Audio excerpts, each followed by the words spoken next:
ಅಲ್ಲೂ ಕೂಡ ಒಂದು ರೀತಿ ಸಿಂದಗಿ ಥರ ಏನಿಲ್ಲ, ನೆಕ್ ಟು ನೆಕ್ ಫೈಟ್ ಇದೆ.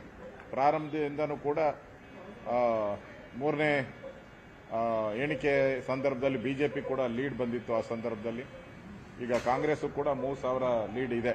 ಅದೇನು ದೊಡ್ಡ ಏನು ಅಂತರ ಅಲ್ಲ, ಇನ್ನೂ ಭಾಳ ಎಣಿಕೆ ಆಗುವಂಥದ್ದು ಭಾಳ ಇದೆ.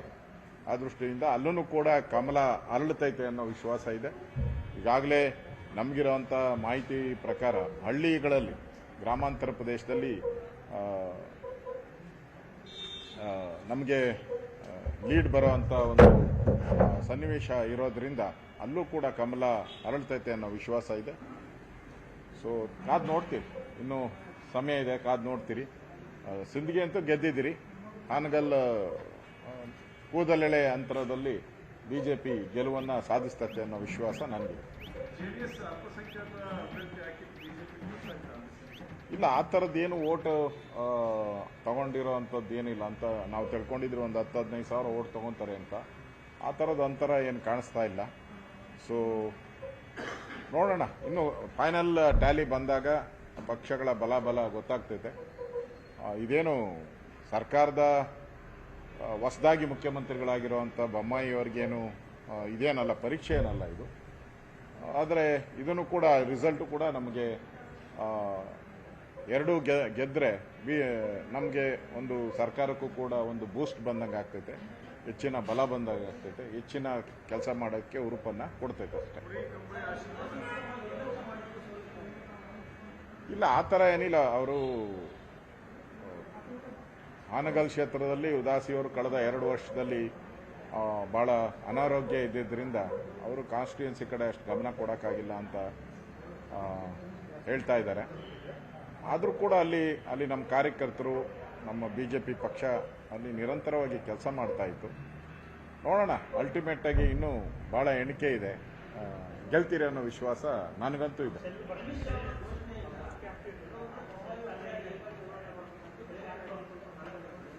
ಇಲ್ಲ, ಎಲ್ಲರೂ ಕೂಡ ಸಾಮೂಹಿಕವಾಗಿ ಎಲ್ಲರೂ ಕೂಡ ಮಾಡಿದ್ದಾರೆ. ನಮ್ಮ ಸುಮಾರು ಎಲ್ಲ ಕಾಂಗ್ರೆಸ್ಸರು ಹೇಳೋರಲ್ಲ, ಇಡೀ ಮಂತ್ರಿಮಂಡಲನೇ ಅಲ್ಲಿದೆ ಅಂತೇಳಿ. ಆ ದೃಷ್ಟಿಯಿಂದ ನಾನು ಕೂಡ ಅಲ್ಲಿ ಹೋಗಿ ಹಾನಗಲ್ಲಲ್ಲಿ ನಾನು ಕೂಡ ಚುನಾವಣಾ ಪ್ರಚಾರದಲ್ಲಿ ಭಾಗಿಯಾಗಿ ಬಂದಿದ್ದೀನಿ. ಆ ದೃಷ್ಟಿಯಿಂದ ಎಲ್ಲರೂ ಒಟ್ಟಾಗಿ ಏನೇ ರಿಸಲ್ಟ್ ಬಂದರೂ ಎಲ್ಲ ಎಲ್ಲ ನಮ್ಮ ಇಡೀ ಮಂತ್ರಿಮಂಡಲ, ಇಡೀ ಪಾರ್ಟಿ ಎಲ್ಲದಕ್ಕೂ ಸರಿಸಮನಾಗಿ ತಗೊತೀರಿ, ಗೆಲ್ತೀರಿ. ಗೆಲ್ಲೋ ಅನ್ನೋ ವಿಶ್ವಾಸ ಇರೋವಾಗ ಯಾಕೆ ಬೇರೆ ಮಾತು ಇಲ್ಲ. ಅದಕ್ಕೂ ಇದಕ್ಕೂ ಏನೂ ಸಂಬಂಧ ಇಲ್ಲ.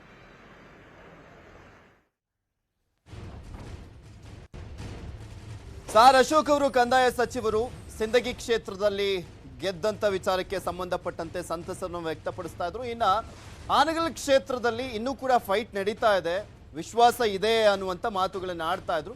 ಈಗ ಆಲ್ರೆಡಿ ಬಿಜೆಪಿ ಸಿಂದಗಿ ಕ್ಷೇತ್ರದಲ್ಲಿ ಗೆದ್ದು ಆಗಿದೆ ಅನ್ನುವ ರೀತಿಯಲ್ಲೇ ರಿಸಲ್ಟ್ ಇರುವಂಥದ್ದು. ಯಾಕೆಂದ್ರೆ ಹತ್ತತ್ರ 25,000ಕ್ಕೂ ಹೆಚ್ಚಿನ ಲೀಡ್ನಲ್ಲಿ ರಮೇಶ್ ಬೂಸನೂರು ಅವರು ಇಲ್ಲಿ ಲೀಡನ್ನು ಪಡ್ಕೊಂಡಿರುವಂಥದ್ದು.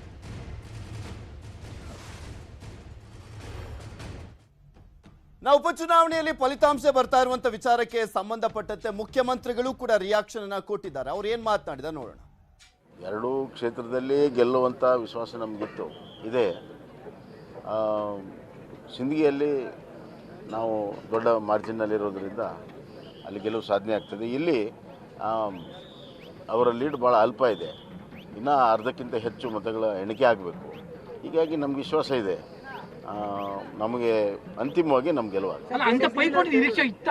ಹೌದೌದು, ನಿರೀಕ್ಷೆ ಇತ್ತು. ಅದು ಯಾವಾಗಲೂ ಕೂಡ ಆ ಕ್ಷೇತ್ರ ತೀವ್ರವಾದ ಪೈಪೋಟಿ ಕ್ಷೇತ್ರ.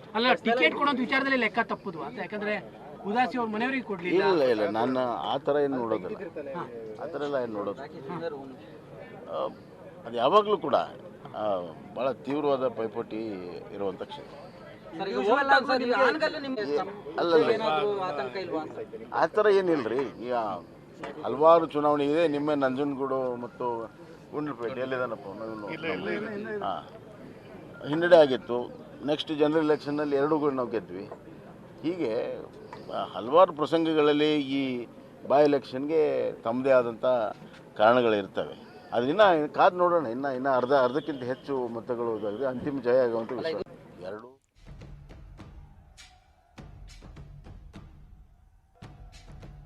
ಮುಖ್ಯಮಂತ್ರಿಗಳ ರಿಯಾಕ್ಷನ್ ಅನ್ನ ನೋಡಿದ್ರಿ.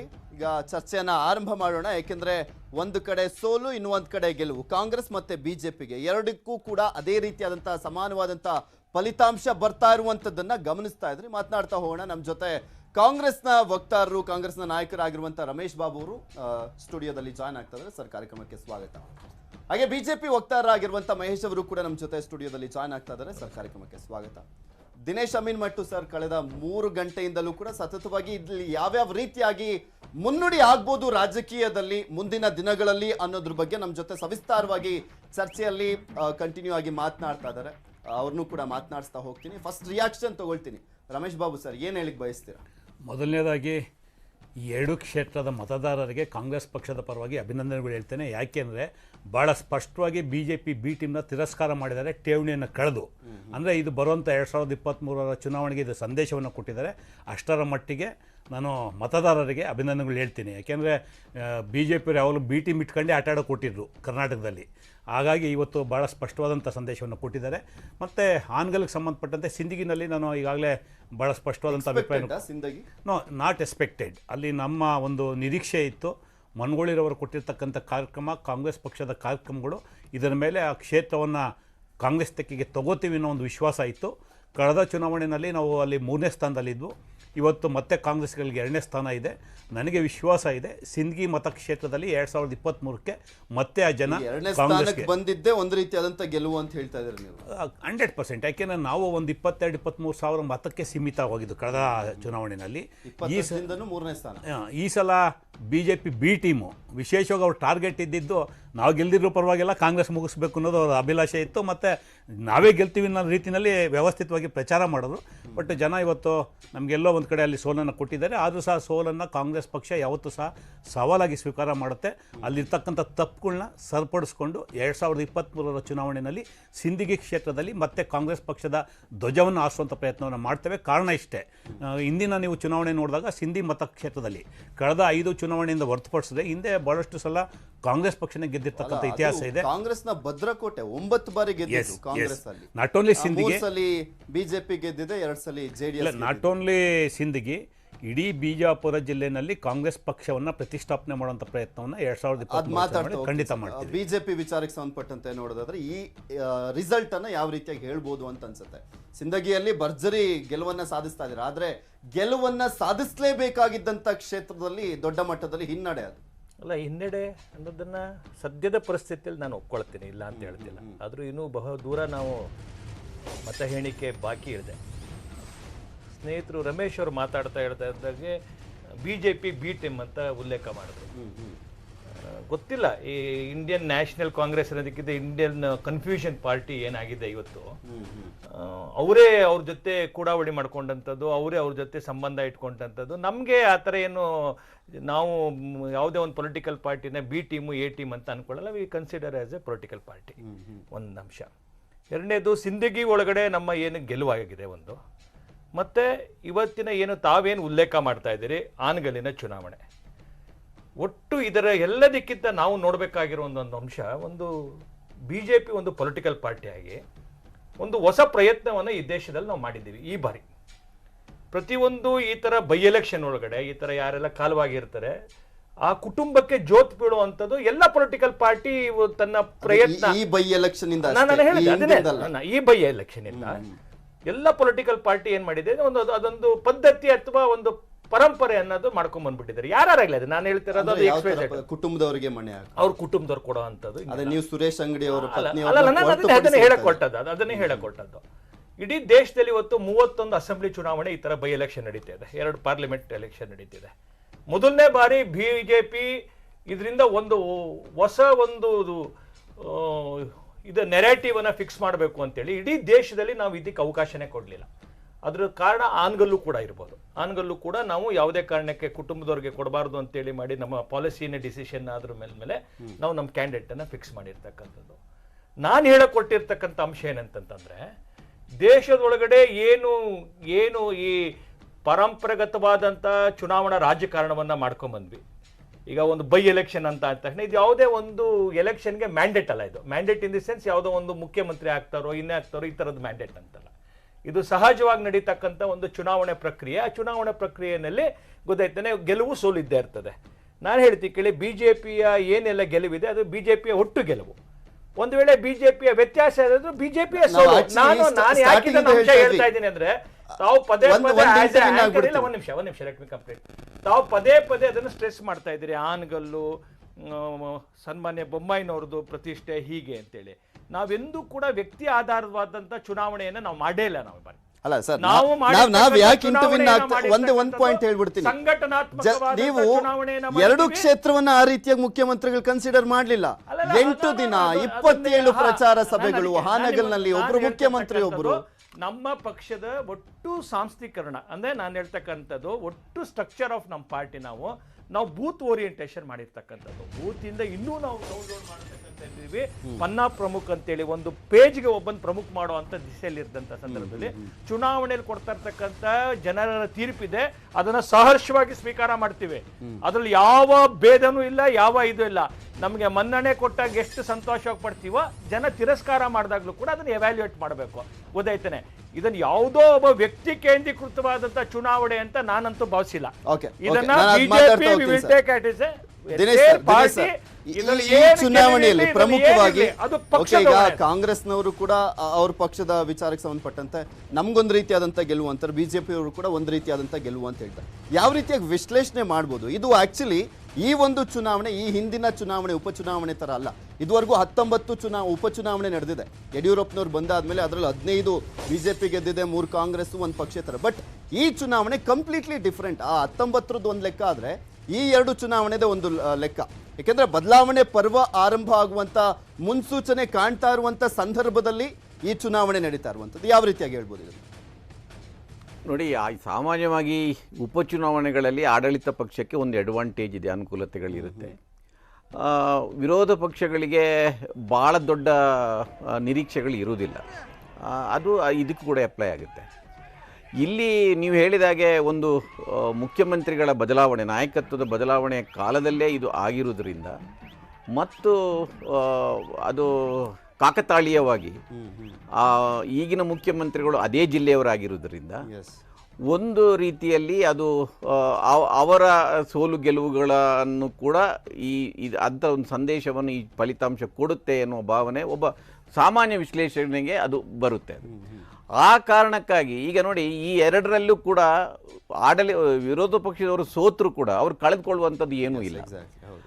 ಆದರೆ ಬಿಜೆಪಿಗೆ ನಿಮ್ಮ ಸರ್ಕಾರ ಇದೆ, ನಿಮಗೆ ಸಂಪನ್ಮೂಲಗಳಿರುತ್ತೆ, ಬೇರೆ ಬೇರೆ ಅನುಕೂಲತೆಗಳು ಇದ್ದಾಗ ಅದರ ನಂತರ ಒಬ್ಬ ಮುಖ್ಯಮಂತ್ರಿಯೇ ಮುಂದೆ ನಿಂತು, ನೀವು ಆಗಲೇ ಹೇಳಿದಾಗೆ ಅವರು ಹಾನಗಲ್ನಲ್ಲಿ ಎಷ್ಟು ಪ್ರಚಾರ ಸಭೆಗಳನ್ನು ನಡೆಸಿದ್ದಾರೆ ಮತ್ತು ಸಿಂದಗಿಯಲ್ಲಿ ಎಷ್ಟು ಪ್ರಚಾರ, ಆದರೆ ಅವರು ಯಾವ ಮಹತ್ವ ಕೊಟ್ಟಿದ್ದಾರೆ. ಅದರಿಂದ ಇಲ್ಲಿಯ ಈಗ ಚುನಾವಣೆ ನಾವು ಇನ್ನೂ ಒಂದು 5-6 ರೌಂಡ್ ಇರಬೇಕು, ಹೇಳಲಿಕ್ಕೆ ಆಗೋದಿಲ್ಲ. ಆದರೆ ಕಡಿಮೆ ಅಂತರದಿಂದ ಸೋತರೂ ಕೂಡ, ಕಾಂಗ್ರೆಸ್ ಉದಾಹರಣೆಗೆ ಸೋತ್ರನ್ನು ತಿಳ್ಕೊಳ್ಳಿ, ಕಡಿಮೆ ಅಂತರದಿಂದ ಸೋತರು ಕೂಡ, ಇವರು ಕಡಿಮೆ ಅಂತರದಿಂದ ಗೆದ್ದರೂ ಕೂಡ ಅದು ಬೊಮ್ಮಾಯಿಯವರ ಮೇಲೆ ಪರಿಣಾಮ ಆಗಿಯೇ ಆಗುತ್ತೆ. ಯಾಕೆಂದರೆ ಬಸವರಾಜ ಬೊಮ್ಮಾಯಿ ಅವರು ಯಡಿಯೂರಪ್ಪನವರಲ್ಲ. ಬಸವರಾಜ ಬೊಮ್ಮಾಯಿ ಅವರು ಹೈಕಮಾಂಡ್ನ ಬಲದಿಂದ ಮುಖ್ಯಮಂತ್ರಿ ಆದವರು ವಿನಃ ಎಲ್ಲ ನಾಯಕರು ಯಡಿಯೂರಪ್ಪನವರು ಅವರ ಸ್ವಂತ ಬಲದಿಂದ ಆದವರು, ಹೈಕಮಾಂಡ್ನ ಇರಲಿಲ್ಲ. ಅದರಿಂದ ಆ ಕೂಗು ಇವರು ವಲಸೆ ಬಂದರು. ನೋಡಿ, ನಾನು ಆಗಲೇ ಹೇಳಿದೆ, ಉದಾಸಿ ಅವರು ಅಲ್ಲಿ ಕೆಲಸ ಮಾಡಿದಾಗ ಅಲ್ಲಿ ಬಿಜೆಪಿ ಅಂತ ಇರಲಿಲ್ಲ, ಅಲ್ಲಿ ವ್ಯಕ್ತಿಗತವಾಗಿ ಇದ್ದದ್ದು. 60,000 ಓಟು ಕೆಜೆಪಿಗೆ ತಂದು ಕೊಟ್ಟವರು ಅವರು. 60,000 ಓಟಲ್ಲಿ ಅದು ಉದಾಸಿಯವರದ್ದಿದೆ, ಯಡಿಯೂರಪ್ಪನವರದ್ದಿದೆ. ಅದರಿಂದ ಬಿಜೆಪಿಯಲ್ಲಿ ಅವರಿಗೆ ಸರ್ವೈವ್ ಆಗ್ಲಿಕ್ಕೆ ಆಗಲಿಲ್ಲ. ಅವರಿಗೆ ಗೆಲ್ಲಿಸಿದ್ದಲ್ಲಿ 2 ಸಾರಿ 3 ಸಾರಿ ಅವರೇ ಗೆಲ್ಲಿಸಿದ್ದವರು. ಅದರಿಂದ ಇದು ಬೊಮ್ಮಾಯಿಯವರ ರಾಜ್ಯ ರಾಜಕಾರಣದಲ್ಲಿ ಒಂದು ಇವರು ದಿಕ್ಸೂಚಿ ಹೌದು ಅಲ್ಲ, ಅದು ಬೇರೆ ಪ್ರಶ್ನೆ. ಆದರೆ ಬೊಮ್ಮಾಯಿಯವರಿಗೆ ವೈಯಕ್ತಿಕವಾಗಿ ಒಂದು ಹನಿಮೂನ್ ಪೀರಿಯಡ್ ಮುಗಿದು ಬಿಟ್ಟಿದೆ ಅಂತ ಅನಿಸ್ತದೆ. ಈಗ ಹನಿಮೂನ್ ಇದು ಏನಾದರೂ ಹೆಚ್ಚು ಕಡಿಮೆ ಆದರೆ ಅವರ ಹನಿಮೂನ್ ಪೀರಿಯಡ್ ಮುಗಿಬಿಟ್ಟಿದೆ. ಅದರ ನಂತರ ಅವರು ಸ್ವಂತ ಬಲದಿಂದ ರಾಜಕಾರಣ ಮಾಡಬೇಕು. ಅದಕ್ಕೆ ಅವರ ಪಕ್ಷ ಮತ್ತು ಅವರ ಸಂಗಾತಿಗಳು, ಅವರ ಸಂಪುಟ ಸದಸ್ಯರು, ನಾಯಕರು ಅವರ ಪರವಾಗಿ ಎಷ್ಟು ನಿಲ್ತಾರೆ ಎನ್ನುವುದು ಮುಖ್ಯ. ಅದು ಆಗದೇ ಇದ್ದರೆ ಬಹುಶಃ ರಾಜ್ಯ ರಾಜಕಾರಣದಲ್ಲಿ ಯಾವುದೊಂದು ಮುಟ್ಟಿದ್ರೆ 3 ಅಂತ ಆಗುತ್ತೆ ಅಲ್ವಾ. ಹಿಂದಿನ ಕಾಲದಲ್ಲಿ ಕೂಡ ಬಿಜೆಪಿ ಅಧಿಕಾರ ಬಂದ 3 ಮುಖ್ಯಮಂತ್ರಿಗಳಾಗಿದ್ರು. ಬಹುಶಃ ಸರ್, ನಾವು ಅವಾಗಲೇ ಒಂದು ಮಾತನ್ನು ಹೇಳ್ತಾ ಇದ್ದೆ, 2011ರಲ್ಲಿ ಸೇಮ್ ಸದಾನಂದ ಗೌಡ್ರಿಗೆ Exactly. ಉಡುಪಿ ಚಿಕ್ಕಮಂಗ್ಳೂರು ಕ್ಷೇತ್ರ ಆಕ್ಚುಲಿ ಸೇಮ್ ಇದೇ ರೀತಿಯಾಗಿ ಇದೇ ಒಂದು ರೀತಿಯಾಗಿರೋದು, ಇದೇ ದೊಡ್ಡ ಹೆಸರು ಬಂದಿತ್ತು ಸದಾನಂದ ಗೌಡ್ರಿಗೆ ಎಲೆಕ್ಷನ್ ಫೇಸ್ ಮಾಡೋವರೆಗೂ. ಉಡುಪಿ ಚಿಕ್ಕಮಂಗ್ಳೂರು ಸೋತಾದ್ಮೇಲೆ ಪ್ರತಿಯೊಬ್ಬರು ಪ್ರಶ್ನೆ ಮಾಡೋಕೆ ಶುರು ಮಾಡಿದ್ರು ಸದಾನಂದ ಶುರು ಮಾಡಿದ್ರು. ಗೌಡ್ರು. ಸೇಮ್ ಸಿಚುಯೇಷನ್ ಅಂತ ಅನ್ಸಲ್ವಾ ಸರ್ ಇವತ್ತು? ಖಂಡಿತ. ಈಗ ನೋಡಿ, ಆ ಕಾಲದಲ್ಲಿ ಕೂಡ ಅದೇ ರೀತಿ ಇತ್ತು, ಈ ಕಾಲದಲ್ಲಿ ಕೂಡ ನೀವು ಈಗ ಯಡಿಯೂರಪ್ಪನವರು ಬಹಳ ಬಹಿರಂಗವಾಗಿ ಪಕ್ಷದ ವಿರುದ್ಧ ಏನು ಸ್ಟೇಟ್ಮೆಂಟ್ ಕೊಟ್ಟಿಲ್ಲ. ಅವರು ಅದರಲ್ಲಿ ಚುನಾವಣೆಯಲ್ಲಿ ಪ್ರಚಾರದಲ್ಲಿ ಭಾಗವಹಿಸಿದ್ರು. ನಾನು ಅದನ್ನೇ ಹೇಳ್ತೇನೆ, ಅವರು ಉದ್ದೇಶಪೂರ್ವಕವಾಗಿ ಪಕ್ಷದ ವಿರುದ್ಧ ನಡ್ಕೊಂಡಿದ್ದಾರೆ ಅಂತ ಹೇಳೋದಿಲ್ಲ. ಅದರಿಂದ ಒಬ್ಬ ನಟನಿಗೆ ಅಭಿಮಾನಿ ಬಳಗ ಇದ್ದಾಗೆ ಒಬ್ಬ ರಾಜಕಾರಣಿಗಳು ಅಭಿಮಾನಿ ಬಳಗ ಇರುತ್ತೆ. ಅದರಿಂದ ಎಲ್ಲೋ ಒಂದ್ ಕಡೆ ನೀವು ಆ ಕಣ್ಣೀರನ್ನು ಆನಂದ ಬಾಷ್ಪ ಅಂತ ಹೇಳ್ಬೋದು, ದುಃಖದ ಕಣ್ಣೀರಂತ ಹೇಗಾದ್ರೂ ವ್ಯಾಖ್ಯಾನ ಮಾಡ್ಬೋದು. ಆದ್ರೆ ಈಗ ಟಿವಿಗಳ ಕಾಲದಲ್ಲಿ ಜನ ಅದನ್ನು ಬಹಳ ಹತ್ತಿರದಿಂದ ನೋಡಿದ್ದಾರೆ. ಅದರಿಂದ ಆಸೆ ಇರುತ್ತೆ. ಈಗ ಎಲ್ಲರೂ ಈಗ ವಿಜಯೇಂದ್ರನ ಕ್ಯಾಬಿನೆಟ್ಗೆ ಹೋಗ್ಬೇಕಂತ ಆಸೆ ಇರ್ಬೋದು. ನೀವು ಅವರನ್ನು ಮ್ಯಾಚ್ ವಿನ್ನಿಂಗ್ ಪ್ಲೇಯರ್ ತರ ಹಿಂದಿನ ಉಪಚುನಾವಣೆಗಳಲ್ಲಿ ಯೂಸ್ ಮಾಡಿದಿರ, ಇದರಲ್ಲಿ ಅವರಿಗೆ ಆ ಮಹತ್ವ ಕೊಟ್ಟಿಲ್ಲ. ಪ್ರಚಾರದ ಸಮಿತಿಯಲ್ಲಿ ಅವರ ಕೊನೆ ಕ್ಷಣದಲ್ಲಿ ಅವರ ಹೆಸರನ್ನು ಸೇರಿಸಿದಾರ. ಇದನ್ನೆಲ್ಲ ಜನ ಗಮನಿಸ್ತಾ ಇದ್ದಾರೆ. ಅದರಿಂದ ಯಡಿಯೂರಪ್ಪನವರ ಪರವಾಗಿ ಬಿರುವ ಎಲ್ಲಾ ಮತಗಳು, ಹಿಂದೆ ಬಿದ್ದ ಮತಗಳು ಈ ಸಾರಿ ಬಿದ್ದಿಲ್ಲ ಅಂತಲೂ ಅನಿಸ್ತದೆ ಹಾನಗಲ್ನಲ್ಲಿ. ಅದು ಒಂದು. ಆದರೆ ಒಟ್ಟಾರೆ ನಾನು ಆಗ್ಲೇ ಮಾತಾಡ್ತಾ ಹೇಳಿದೆ, ನಾನು ಆ ಬೆಳಿಗ್ಗೆಯಿಂದ ನೋಡ್ತಾ ಇದ್ದೇನೆ ಎರಡು ಪಕ್ಷದವರು ಅಭ್ಯರ್ಥಿಗಳ ಬಗ್ಗೆ ಅವರ ಅಭಿಪ್ರಾಯ. ಕಾಂಗ್ರೆಸ್ನವರು ಮತ್ತು ಬಿಜೆಪಿಯವರು ಬೂಸನೂರು ಅವರ ಬಗ್ಗೆ ಒಳ್ಳೆ ಮಾತುಗಳನ್ನು ಹೇಳ್ತಾ ಇದ್ದಾರೆ. ಕಾಂಗ್ರೆಸ್ನವರು ಬಿಜೆಪಿಯವರು ಮಾನೆಯವರ ಬಗ್ಗೆನೂ ಒಳ್ಳೆ ಮಾತನ್ನು ಹೇಳ್ತಾ ಇದ್ದಾರೆ. ಜನ ಅದೇ ರೀತಿ ಓಟು ಕೂಡ ಮಾಡ್ತಾ ಇದ್ದಾರೆ ಅಂತ ಅನಿಸ್ತದೆ. ಇದು ನನಗೆ ಇದನ್ನೇ ನಾವು ಪ್ರಜಾಪ್ರಭುತ್ವದ ಸೌಂದರ್ಯ ಅಂತ ನನಗೆ ಅನಿಸೋದು. ಒಳ್ಳೆ ಕ್ಯಾಂಡಿಡೇಟ್ ಇದ್ದಾರೆ, ಅದಕ್ಕಾಗಿ ಉಳಿದ ಎಲ್ಲಾ ಫ್ಯಾಕ್ಟರ್ಗಳ ಜೊತೆ ಒಳ್ಳೆ ಕ್ಯಾಂಡಿಡೇಟ್ಗಳ ಕಾರಣಕ್ಕಾಗಿ ಇವರನ್ನು ಬೆಂಬಲಿಸುವ ಅಂತ ಆಗ್ತದೆ. ಸಜ್ಜನರವರ ಬಗ್ಗೆ ಬಿಜೆಪಿಯವರು ಕೂಡ ಬಹಳ ಮುಕ್ತವಾಗಿ ಅವ್ರು ಬಹಳ ಒಳ್ಳೆ ಕ್ಯಾಂಡಿಡೇಟ್ ಅಂತ ಹೇಳ್ತಾ ಇಲ್ಲ. ಆದ್ರೆ ಬೂಸನೂರು ಬ್ರೇಕಿಂಗ್ ನ್ಯೂಸ್ ಬರ್ತಾ ಇತ್ತು. ಸಿಂದಗಿಯಲ್ಲಿ ಬಿಜೆಪಿಗೆ ಭರ್ಜರಿ ಗೆಲುವು ಸಿಕ್ಕಿರುವಂತದ್ದು. ಸಿಂದಗಿ ಕ್ಷೇತ್ರದಲ್ಲಿ ಬಿಜೆಪಿ ಹತ್ತತ್ರ ಒಂದು ಮೂರು ವರ್ಷ ಆದ್ಮೇಲೆ ಮತ್ತೆ ಅಲ್ಲಿ ಅಧಿಕಾರವನ್ನ ಹಿಡಿತಾ ಇದೆ. ಅಂದ್ರೆ ಅಲ್ಲಿ ಶಾಸಕರಾಗಿ ಆಯ್ಕೆ ಆಗ್ತಾ ಇದ್ದಾರೆ. ಯಾಕಂದ್ರೆ ರಮೇಶ್ ಬೂಸನೂರು ಅವರು 2008 ಮತ್ತೆ 2013ರಲ್ಲಿ ಶಾಸಕರಾಗಿದ್ದಂಥವ್ರು ಈಗ ಮತ್ತೊಮ್ಮೆ ಶಾಸಕರಾಗಿ ಅಲ್ಲಿ ಆಯ್ಕೆ ಆಗ್ತಾ ಇರುವಂಥದ್ದು. ನಿಮಗೆ ತೋರಿಸ್ತಾ ಇದೀವಿ ಅಲ್ಲಿನ ಅಂಕಿ ಅಂಶಗಳನ್ನ, ಎಷ್ಟೆಷ್ಟು ಮತಗಳು ಬಂದಿದ್ದಾವೆ ಅನ್ನುವಂಥದ್ದನ್ನ ನೀವು ಗಮನಿಸಬಹುದು. 31,088 ಮತಗಳಿಂದ ಬಿಜೆಪಿಗೆ ಭರ್ಜರಿ ಜಯ. ಇದು ಎಲ್ಲ ನೆಕ್ ಟು ನೆಕ್ ಫೈಟ್ ಅಂತ ಹೇಳಲಾಗ್ತಾ ಇತ್ತು, ಅದು ಹಾಗೇ ಇಲ್ಲ. ಇಲ್ಲಿ ಇನ್ನ ಅಂಚೆ ಮತಗಳನ್ನ ಆಡ್ ಮಾಡಿದ ನಂತರ ಅಧಿಕೃತವಾಗಿ ಆ ಗೆಲುವಿನ ಅಂತರವನ್ನ ಹಾಕಲಿದ್ದಾರೆ. ಎಷ್ಟು ಟೋಟಲ್ ಆಗಿ ಗೆಲುವಿನ ಅಂತರ ಇತ್ತು ಅಂತ. ಈಗ ಇವಿಎಂ ಮತಗಳ ಅಂತರದಲ್ಲಿ ನೋಡೋದಾದ್ರೆ 31,088 ಮತಗಳಿಂದ ಬಿಜೆಪಿಗೆ ಜಯ ಸಿಕ್ಕಿದೆ. ಮತ್ತಷ್ಟು ಮಾಹಿತಿಯನ್ನ ಹಾಗೆ ಚರ್ಚೆಯನ್ನ ಮಾಡ್ತಾ ಹೋಗೋಣ. ಆದ್ರೆ ಅದಕ್ಕೂ ಮುಂಚೆ ಒಂದು ಸ್ಮಾಲ್ ಬ್ರೇಕ್. ಎಬಿ ಪ್ರಾಪರ್ಟೀಸ್ ವತಿಯಿಂದ ತುಮಕೂರು ರಸ್ತೆ ನೆಲಮಂಗಲ ಹತ್ತಿರ ನೋಂದಣಿಗೆ ಸಿದ್ಧವಿರುವ ಬಿಜೆಪಿಗೆ ಭರ್ಜರಿ ಗೆಲುವು ಸಿಕ್ಕಿದೆ. ಬೂಸ್ನೂರ್ ಅವರು ಭರ್ಜರಿಯಾಗಿ ಗೆಲುವನ್ನ ಸಾಧಿಸಿರುವಂತದ್ದು. ಅದು 31,185 ಮತಗಳಿಂದ ಬಿಜೆಪಿಗೆ ಜಯ ಬೇರಿ ಇಲ್ಲಿ ಸಿಕ್ಕಿರುವಂತದ್ದು. ಕಾಂಗ್ರೆಸ್ 62,680, ಬಿಜೆಪಿ 93,865 ಮತಗಳನ್ನ ಗಳಿಸಿರುವಂತದ್ದು. ಎಲ್ಲ ಒಂದ್ ಕಡೆ ಸಿಂದಗಿ ಕ್ಷೇತ್ರದಲ್ಲಿ ಕಾಂಗ್ರೆಸ್ ಗೆಲುವಿಗೆ ಜೆಡಿಎಸ್ ಅಡ್ಡಲಾಗತ್ತೆ ಅನ್ನುವಂತ ವಿಶ್ಲೇಷಣೆ ಇತ್ತು. ಅದ್ಯಾವುದು ಕಂಪ್ಯಾರಿಸನ್ನೇ ಇಲ್ಲ ಇಲ್ಲಿ. ಯಾಕೆಂದ್ರೆ ಅವರಿಬ್ರು ಓಟನ್ನು ಸೇರಿಸಿದ್ರು ಕೂಡ ಆ ಗೆಲುವಿನ ಅಂತರಕ್ಕೆ ಟಚ್ಚು ಕೂಡ ಆಗ್ತಾ ಇಲ್ಲ. 62,000 ಒಂದು 4,000 ಸೇರಿಸಿದ್ರೆ ಹತ್ತತ್ರ ಒಂದು 67,000 ಆಗುತ್ತೆ. ಆದ್ರೆ ಇಲ್ಲಿ ಗೆಲುವಿನ ಅಂತರನೇ 31,185 ಇರುವಂತದ್ದು. ರಮೇಶ್ ಬೂಸನೂರು ಅವರ ಪರವಾಗಿ ಒಂದು ಅಲೆನೇ ಇತ್ತು ಅಂತ ಕಾಣಿಸುತ್ತೆ. ಯಾಕೆಂದ್ರೆ ಬಟ್ ಇಲ್ಲಿ MC ಮನಗುಳಿ ಅವರು ದೊಡ್ಡ ಮಟ್ಟದಲ್ಲಿ ಕೆಲಸವನ್ನ ಮಾಡಿದ್ರು. ಅದರಲ್ಲೂ ಸ್ಪೆಷಲಿ ಕಾಂಗ್ರೆಸ್ JDS ಸರ್ಕಾರ ಇದ್ದಂಥ ಸಂದರ್ಭದಲ್ಲಿ ಹತ್ತತ್ರ 1,200 ಕೋಟಿಯಷ್ಟು ಯೋಜನೆಗಳನ್ನ ತಂದಿದ್ರು. ಆದ್ರೆ ಅದ್ಯಾವುದೂ ಕೂಡ ಕೈಗೂಡಿಲ್ಲ. ಅಶೋಕ್ ಮನಗುಳಿ ಅವರಿಗೆ ಅನುಕಂಪದ ಅಲೆನೂ ಕೂಡ ಕೈ ಹಿಡಿದಿಲ್ಲ. ಕಂಪ್ಲೀಟ್ ಆಗಿ ರಮೇಶ್ ಬೂಸನೂರು ಅವರ ಪರವಾಗಿ ಒನ್ ಸೈಡೆಡ್ ಮ್ಯಾಚ್ ರೀತಿಯಲ್ಲಿ ಕಾಣಿಸ್ತಾ ಇದೆ. ಬಟ್ ಅದಕ್ಕೂ ಮುಂಚೆ ಎಲ್ಲ ಒಂದ್ ಕಡೆ 50-50 ಆಗೇ ಬರ್ಬೋದೇನೋ, ನೆಕ್ ಟು ನೆಕ್ ಫೈಟ್ ಇರುತ್ತೇನೋ ಅಂತ ಅಂದ್ಕೊಂಡಿದ್ರು. ಆದ್ರೆ ಅದ್ಯಾವುದೂ ಕೂಡ ಆಗಿಲ್ಲ. ರಮೇಶ್ ಬೂಸನೂರು ಅವರು ಈಗ 3ನೇ ಬಾರಿಗೆ ಶಾಸಕರಾಗಿ ಆಯ್ಕೆ ಆದಂತಾಗಿದೆ ಸಿಂದಗಿ ಕ್ಷೇತ್ರದಲ್ಲಿ. ಅವರು ಕೊರೋನಾದ ಟೈಮ್ನಲ್ಲೂ ಕೂಡ ಸಾಕಷ್ಟು ಕೆಲಸವನ್ನ ಮಾಡಿದ್ರು. ಸೋತಿದ್ದರೂ ಕೂಡ ಜನರ ಜೊತೆ ನಿಂತಿದ್ರು. ಅದು ಅವರಿಗೆ ತುಂಬಾ ಪ್ಲಸ್ ಪಾಯಿಂಟ್ ಆಗಿದೆ. ಅದೇ ರೀತಿಯಲ್ಲಿ ಹಾನಗಲ್ ಕ್ಷೇತ್ರದಲ್ಲೂ ಕೂಡ ಅಷ್ಟೇ. ಶ್ರೀನಿವಾಸ್ ಮಾನೆ ಅವರು ಅದೇ ರೀತಿ ಕೊರೋನಾ ಟೈಮ್ನಲ್ಲಿ ಜನರ ಸಂಕಷ್ಟಕ್ಕೆ ಸ್ಪಂದಿಸಿದ್ದಂಥದ್ದೇ ದೊಡ್ಡ ಮಟ್ಟದಲ್ಲಿ ಅವರಿಗೆ ಸಹಾಯವನ್ನ ಮಾಡಿರುವಂಥದ್ದು. ಸೊ ಈ ಒಂದು ಕಾರಣಕ್ಕೋಸ್ಕರನೇ ಅತಿರಥ ಮಹಾರಥರು ಬಿಜೆಪಿಯಿಂದ ಬಂದು ಪ್ರಚಾರವನ್ನ ಮಾಡಿದ್ರು ಕೂಡ ಅಲ್ಲಿ ಯಾವುದೇ ರೀತಿಯಾದಂಥ ಲಾಭ ಆಗಿಲ್ಲ. ಹಾನಗಲ್ ಕ್ಷೇತ್ರದಲ್ಲಿ ಸಿಂದಗಿ ಕ್ಷೇತ್ರದಲ್ಲೂ ಕೂಡ ಅಷ್ಟೇ ಸಿದ್ದರಾಮಯ್ಯನವರು, ಡಿ.ಕೆ. ಶಿವಕುಮಾರ್ ಅವರು, ಎಂ.ಬಿ. ಪಾಟೀಲ್ ಅವರು ಎಲ್ಲರೂ ಕೂಡ ಸಾಕಷ್ಟು ಜವಾಬ್ದಾರಿಯನ್ನ ಹೊತ್ಕೊಂಡು ಅಲ್ಲಿ ಪ್ರಚಾರವನ್ನ ಮಾಡಿದ್ರು. ಬಟ್ ಅಲ್ಲೂ ಕೂಡ ಅಷ್ಟೇ ಕಾಂಗ್ರೆಸ್ಗೆ ಮುಖಭಂಗ ಆಗಿರುವಂತದ್ದು ಸ್ಪಷ್ಟವಾಗಿ ಕಾಣಿಸ್ತಾ ಇದೆ. ಬಟ್ ಎರಡೂ ಪಕ್ಷಗಳಿಗೂ ಒಂದ್ ಕಡೆ ಸಿಹಿ, ಒಂದ್ ಕಡೆ ಕಹಿ ಸಿಗುವಂತ ಸಾಧ್ಯತೆ ಕಂಡು ಬರ್ತಾ ಇದೆ. ಹಾನಗಲ್ ಕ್ಷೇತ್ರದಲ್ಲಿ ಇನ್ನೂ ಕೂಡ 12ನೇ ಸುತ್ತು ಕೌಂಟಿಂಗ್ ಆಗ್ತಾ ಇರುವಂತದ್ದು. 6818 ಮತದ ಲೀಡ್ ನಲ್ಲಿ ಇದ್ದಾರೆ ಶ್ರೀನಿವಾಸ್ ಮಾನೆ ಅವರು. ಇನ್ನು ಹತ್ತತ್ರ 7 ಸುತ್ತುಗಳಿದೆ. 19ನೇ ಸುತ್ತಿನವರೆಗೂ ಕೂಡ ಕಂಟಿನ್ಯೂ ಆಗುತ್ತೆ ಹಾನಗಲ್ ಕ್ಷೇತ್ರದಲ್ಲಿ. 6000 ಈ ರೀತಿಯಾದಂತ ಡಿಫರೆನ್ಸ್ ಇದ್ರೆ ಇನ್ನ ಕೊನೆ 2 ಸುತ್ತವರೆಗೂ ಕೂಡ ಕಾಯ್ಬೇಕಾಗುತ್ತೆ, ಕಾದ್ ನೋಡ್ಬೇಕು ಏನಾಗುತ್ತೆ ಅಂತ. ರಮೇಶ್ ಸರ್, 31,000 ಮತಗಳ ಒಂದು ಹಿನ್ನಡೆ ಅನ್ನುವಂಥದ್ದು ಚಿಕ್ಕ ಪ್ರಮಾಣದ, ಅಲ್ಪ ಪ್ರಮಾಣದ ಸೋಲಂತೂ ಅಲ್ವೇ ಅಲ್ಲ. ಈಗ ನೀವೇನು ಹೇಳ್ಬೋದು 3ನೇ ಸ್ಥಾನದಿಂದ ನಾವು 2ನೇ ಸ್ಥಾನಕ್ಕೆ ಬಂದಿದ್ದೀವಿ ಅಂತ, ಆದರೂ ಕೂಡ ಉಪಚುನಾವಣೆ ಅಂತ ಬಂದಂಥ ಸಂದರ್ಭದಲ್ಲಿ ಅದರ ಸ್ಟ್ರಾಟಜಿ ಬೇರೆ ಇರುತ್ತೆ. ಆಮೇಲೆ ನಿಮಗೆ ಅತ್ಯುತ್ತಮವಾದಂಥ ಒಬ್ಬರು ಅಭ್ಯರ್ಥಿ ಸಿಕ್ಕಿದ್ದು ಅಶೋಕ್ ಮನಗುಳಿ ಅವರು. ಅನುಕಂಪದ ಒಂದು ಪ್ಲಸ್ ಪಾಯಿಂಟ್ ಕೂಡ ಇತ್ತು, ಅದು ಯಾವುದು ಯೂಸೇ ಆಗಲಿಲ್ವಲ್ಲ, ಏನು ಕಾರಣ ಆಗಿರ್ಬೋದು ಅನ್ಸುತ್ತೆ? ಸಿಂದಗಿಗೆ ಸಂಬಂಧಪಟ್ಟಂತೆ ಕಾಂಗ್ರೆಸ್ ಅಧ್ಯಕ್ಷರಾದಂಥ ಸನ್ಮಾನ್ಯ ಡಿ.ಕೆ. ಶಿವಕುಮಾರ್ ಅವರು, ಸನ್ಮಾನ್ಯ ಸಿದ್ದರಾಮಯ್ಯನವರು, ವಿಶೇಷವಾಗಿ ಎಚ್.ಕೆ. ಪಾಟೀಲರು, ಮಲ್ಲಿಕಾರ್ಜುನ್ ಖರ್ಗೆರವರು, ಇವರೆಲ್ಲ ಒಂದು ಸ್ಟ್ರಾಟಜಿ ಮಾಡಿಕೊಂಡು ನಾವು ಚುನಾವಣೆಯನ್ನು ಮಾಡಿದ್ದೇವೆ.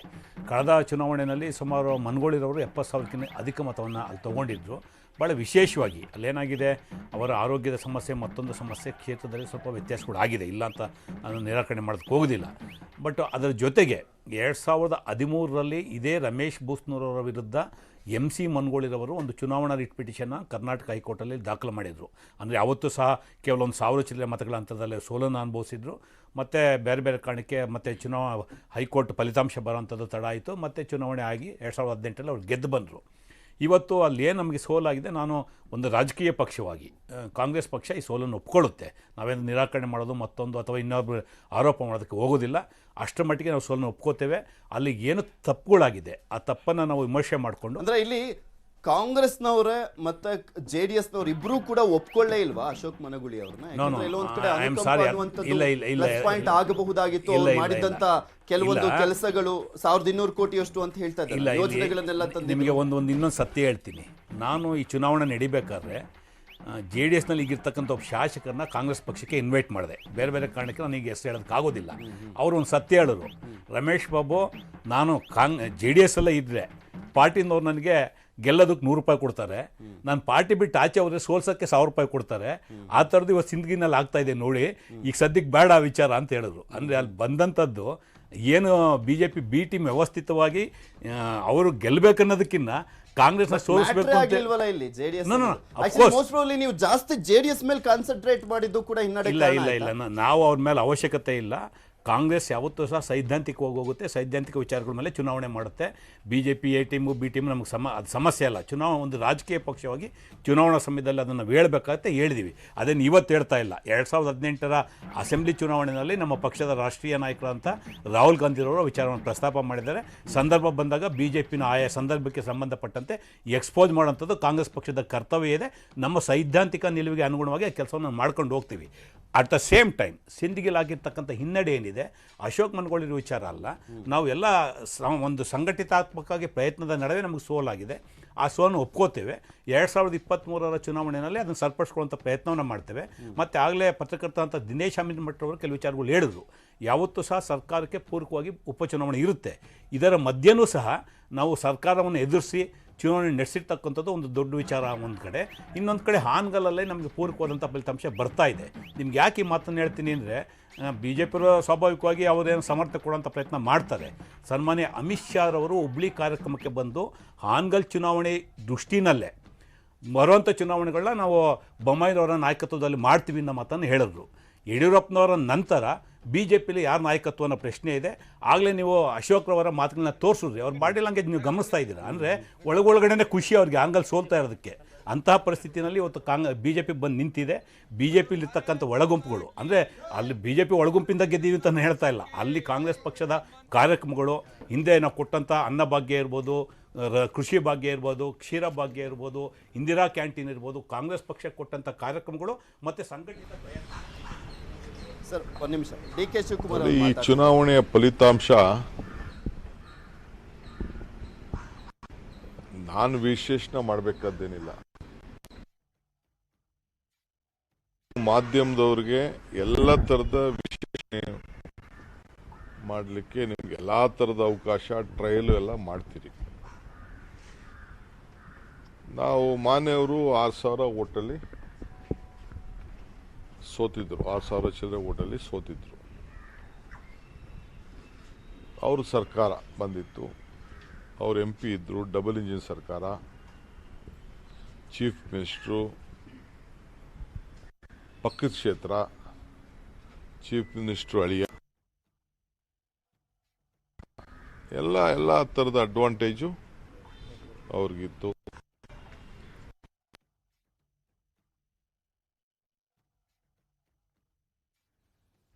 ಮಹೇಶ್ ಸರ್ ಏನು ಹೇಳ್ತೀರಾ? DK ಶಿವಕುಮಾರ್ ಅವರು ಒಂದು ಮಾತು ಹೇಳ್ತಾ ಇದ್ರು, ಈಗಷ್ಟೇ ಗಮನಿಸ್ತಾ ಇದ್ರಿ, ಹಾನಗಲ್ ವಿಚಾರಕ್ಕೆ ಸಂಬಂಧಪಟ್ಟಂತೆ. ಹಿಪೋಕ್ರಸಿ ಅನ್ನೋದು ಹೆಂಗೆ ಗೊತ್ತಾಗುತ್ತೆ ಅಂದರೆ, ಕಾಂಗ್ರೆಸ್ಸಿನ ಒಟ್ಟು ಹೇಳಿಕೆಗಳನ್ನ, ಅದು DK ಶಿವಕುಮಾರ್ ಇರ್ಬೋದು, ನಮ್ಮ ಸ್ನೇಹಿತರಾದಂಥ ರಮೇಶ್ ಬಾಬು ಅವ್ರ ಮಾತುಗಳು ಕೇಳಿದಾಗ ಅನಿಸುತ್ತೆ.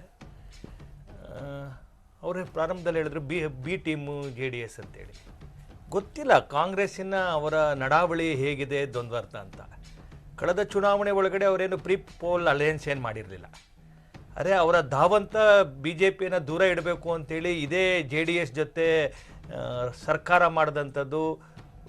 ಕಾಲಕ್ಕೆ ಎಲ್ಲ ಕಡೆ BJPಯನ್ನು ವಿರೋಧನೆ ಮಾಡಬೇಕು, BJPಯನ್ನೇ ಈ ದೇಶದೊಳಗಡೆ ಹೇಗಾರು ಮಾಡಿ ಅಧಿಕಾರದಿಂದ ತೆಗಿಬೇಕು ಅಂತೇಳಿ ಎಲ್ಲ ರಾಜ್ಯಗಳಲ್ಲಿ ಕಳೆದ ಒಂದು 2-3 ವರ್ಷಗಳಲ್ಲಿ ನೀವು ನೋಡ್ತಾ ಬನ್ನಿ. ನೀವು ಯಾವ್ಯಾವ ರಾಜ್ಯಗಳಲ್ಲಿ ಚುನಾವಣೆ ನಡೆದಿದ್ದಾವೆ, ಕಾಂಗ್ರೆಸ್ ತನ್ನ ಅಸ್ತಿತ್ವವನ್ನು ಕಳ್ಕೊಂಡಿರ್ತಕ್ಕಂಥದ್ದು. ಪಶ್ಚಿಮ ಬಂಗಾಳದಂಥ ರಾಜ್ಯಗಳಲ್ಲಂತೂ 1 ಸೀಟ್ ಗೆಲ್ಲದೆ ಇರತಕ್ಕಂಥ ದಾರುಣ ಸ್ಥಿತಿಗೆ ತಲುಪಿರುವಂಥ ಸಂದರ್ಭ. ಕರ್ನಾಟಕಕ್ಕೆ ಪ್ರಸ್ತುತವಾಗಿ ನಾವು ಮಾತಾಡಬೇಕಾದ್ರೆ ಸಿಂದಗಿಲ್ ನಾವು ಚುನಾವಣೆಯಲ್ಲಿ ಸೋತಿದ್ದೀವಿ. ನಾವು ಕಾಂಗ್ರೆಸ್ಸು, ನಾನು ಒಂದು ಚುನಾವಣೆಯಲ್ಲಿ ಸೋತ್ ಕೂಡಲೇ ಕಾಂಗ್ರೆಸ್ಸು ಅಸ್ತಿತ್ವ ಹೋಗಿದೆ ಅನ್ನೋಂಥ ಏನು ಭಾವಿಸೋದಿಲ್ಲ ನಾನು. ಆದರೆ ಒಟ್ಟು ಅಂಶಗಳು ಏನಪ್ಪ ಅಂತಂತಂದರೆ, ಯಾವ ನಾಯಕತ್ವವನ್ನು ನಾವು ಇನ್ನೇನು ಅಧಿಕಾರದ ಹೊಸ್ತಿಲಲ್ಲಿದೆ, ಕರ್ನಾಟಕದ ಜನ ಬಹಳ ಕಾಯ್ಕೊಂಡಿದ್ದಾರೆ, ಬಹಳ ನಮ್ಮನ್ನು ಮನ್ನಣೆ ಕೊಡೋದಲ್ಲಿದ್ದಾರೆ. ಮೈಸೂರಿನಲ್ಲಿ ತಿರಸ್ಕಾರಗೊಂಡು ಸೋತು ಸುಣ್ಣ ಆದಂಥ ಸಿದ್ದರಾಮಯ್ಯನವರು, ನಾನೇನೋ ಇಡೀ ರಾಜ್ಯದಲ್ಲಿ ಒಂದು ಇನ್ನೇನು ಮುಗ್ದೇ ಹೋಯ್ತು BJP ಅಸ್ತಿತ್ವ, ಆ ದಿಶೆ ಒಳಗಡೆ ಈ ಒಂದು ಫಲಿತಾಂಶ ನೋಡಿದಂಥ ಸಂದರ್ಭದಲ್ಲಿ ಜನ ಬರೀ ಪರ್ಟಿಕ್ಯುಲರ್ಲಿ ಸಿಂದಗಿ ಬಗ್ಗೆ ನಾನು ಬರ್ತಾ ಇದ್ದೀನಿ, ನಾನು ಎಲ್ಲೂ ಹೋಗೋದಿಲ್ಲ. ನಿಮ್ಮ ಪ್ರತಿಯೊಂದು ಪ್ರಶ್ನೆಗೆ ನಾನು ಉತ್ತರ ಕೊಡ್ತೇನೆ. ನಾನು ಹೇಳಕ್ ಒಂದು ನಿಮಿಷ ಲೆಟ್ ಮಿ ಕಂಪ್ಲೀಟ್ ಪ್ಲೀಸ್. ನಾನು ಹೇಳಕ್ ಹೊರಟದಂಥದ್ದು ಏನಂತಂದ್ರೆ, ಸಿಂದಗಿಯ ಚುನಾವಣೆಯ ಫಲಿತಾಂಶನ ನಾನು ವಿಶ್ಲೇಷಣೆ ಮಾಡ್ತಾ ಇರ್ತಕ್ಕಂಥದ್ದು. ಆದ್ರಿಂದ ಜನ ಇದನ್ನು ತಿರಸ್ಕಾರ ಮಾಡಿದ್ದಾರೆ. ಮೈ ಪಾಯಿಂಟ್ ತಿರಸ್ಕಾರ ಮಾಡಿದ್ದಾರೆ. ಎರಡನೇ ಪಕ್ಷ ಪಾಯಿಂಟು ಎಲ್ಲರೂ ಬರ್ತಕ್ಕಂಥದ್ದು ಸಹಜವಾಗಿ ಆನಗಲ್ಲಿನ ಚುನಾವಣೆ. ಹೌದು, ಖಂಡಿತವಾಗ್ಲು ಏನು ಆನಗಲ್ ಚುನಾವಣೆಗಳು ಪ್ರತಿಷ್ಠೆ ಅನ್ನೋದಕ್ಕಿಂತ BJP ಒಂದು ಪರಿಪಾಠವನ್ನು ನಮ್ಮ ಕಾರ್ಯಕರ್ತರಿಗೆ ನಾವು ಕಲಿಸ್ತಾ ಇದ್ದೀವಿ. ಪದೇ ಚುನಾವಣೆಯನ್ನು ಗೆಲ್ಲೋ ಅಂಥದ್ದು ಮನಸ್ಥಿತಿಗೆ ನಾವು ಹೋಗ್ಬೇಕು ಅಂತ. ಚುನಾವಣೆಯನ್ನು ಅದು ಪಂಚಾಯಿತಿ ಚುನಾವಣೆಯಿಂದ ಹಿಡಿದು ಪಾರ್ಲಿಮೆಂಟ್ ಚುನಾವಣೆ ತನಕ ನಮ್ಮ ಕಾರ್ಯಕರ್ತರ ಮನೋಭೂಮಿಕೆ ಹೇಗಿರಬೇಕು ಅಂತೇಳಿ ನಾವು BJP ನಾಯಕತ್ವಕ್ಕೆ ಡಿಸ್ಟರ್ಬ್ ಆಗುತ್ತಾ ಇಲ್ವಾ? ಯಾವ ಕಾರಣಕ್ಕೂ ನಾನು ನಿಮ್ಗೆ ಅದೇ ಹೇಳ್ತಿರೋದು. ನಾವು ಯಾವ ಚುನಾವಣೆಯನ್ನು ಕೂಡ ನಾನು ನಿಮ್ಗೆ ಅದೇ ಹೇಳ್ತಿರ್ತಕ್ಕಂಥದ್ದು, ಒಂದು ಸಂಘಟನೆಯಾಗಿ, ಒಂದು ಆರ್ಗನೈಸೇಷನ್ ಆಗಿ, ಒಂದು ಇನ್ಸ್ಟಿಟ್ಯೂಷನಲೈಸ್ ಆಗಿ ನಾವು ಪ್ರತಿಯೊಂದು ಎಲೆಕ್ಷನ್ ತೆಗೆದುಕೊಂಡಿದ್ದೀವಿ. ನಾವು ಯಾವ ಚುನಾವಣೆ, ನೀವು ಹೇಳ್ಬೋದು ಯಾಕೆ ಈ ಚುನಾವಣೆಗೆ ಮುಖ್ಯಮಂತ್ರಿಗಳು ಅಲ್ಲಿ 20 ದಿನ ಇದ್ರು ಅಂತೇಳಿ. ಹಾಗಾದ್ರೆ ಯಾಕೆ ಸಿದ್ದರಾಮಯ್ಯನವರು ಗುಂಡ್ಲುಪೇಟೆ ನಂಜನಗೂಡಲ್ಲಿ ಇದ್ರು? ನೋಡಿ, ಪ್ರತಿಯೊಂದು ಚುನಾವಣೆನೂ ಕೂಡ ಪ್ರತಿಯೊಂದು ಪೊಲಿಟಿಕಲ್ ಪಾರ್ಟಿ ಅದು ತನ್ನ ಆದ್ಯತೆಯಾಗಿ ತೆಗೆದುಕೋಬೇಕು. ಅದೇನು ಪ್ರಯಾರಿಟಿ ಅಂತಕ್ಕಂಥದ್ದು, ಪ್ರಯಾರಿಟಿ ಸಂದರ್ಭ ಚೇಂಜ್ ಆಗಿದೆ ಅಲ್ಲಲ್ಲ. ಆನಗಲ್ಲಿನ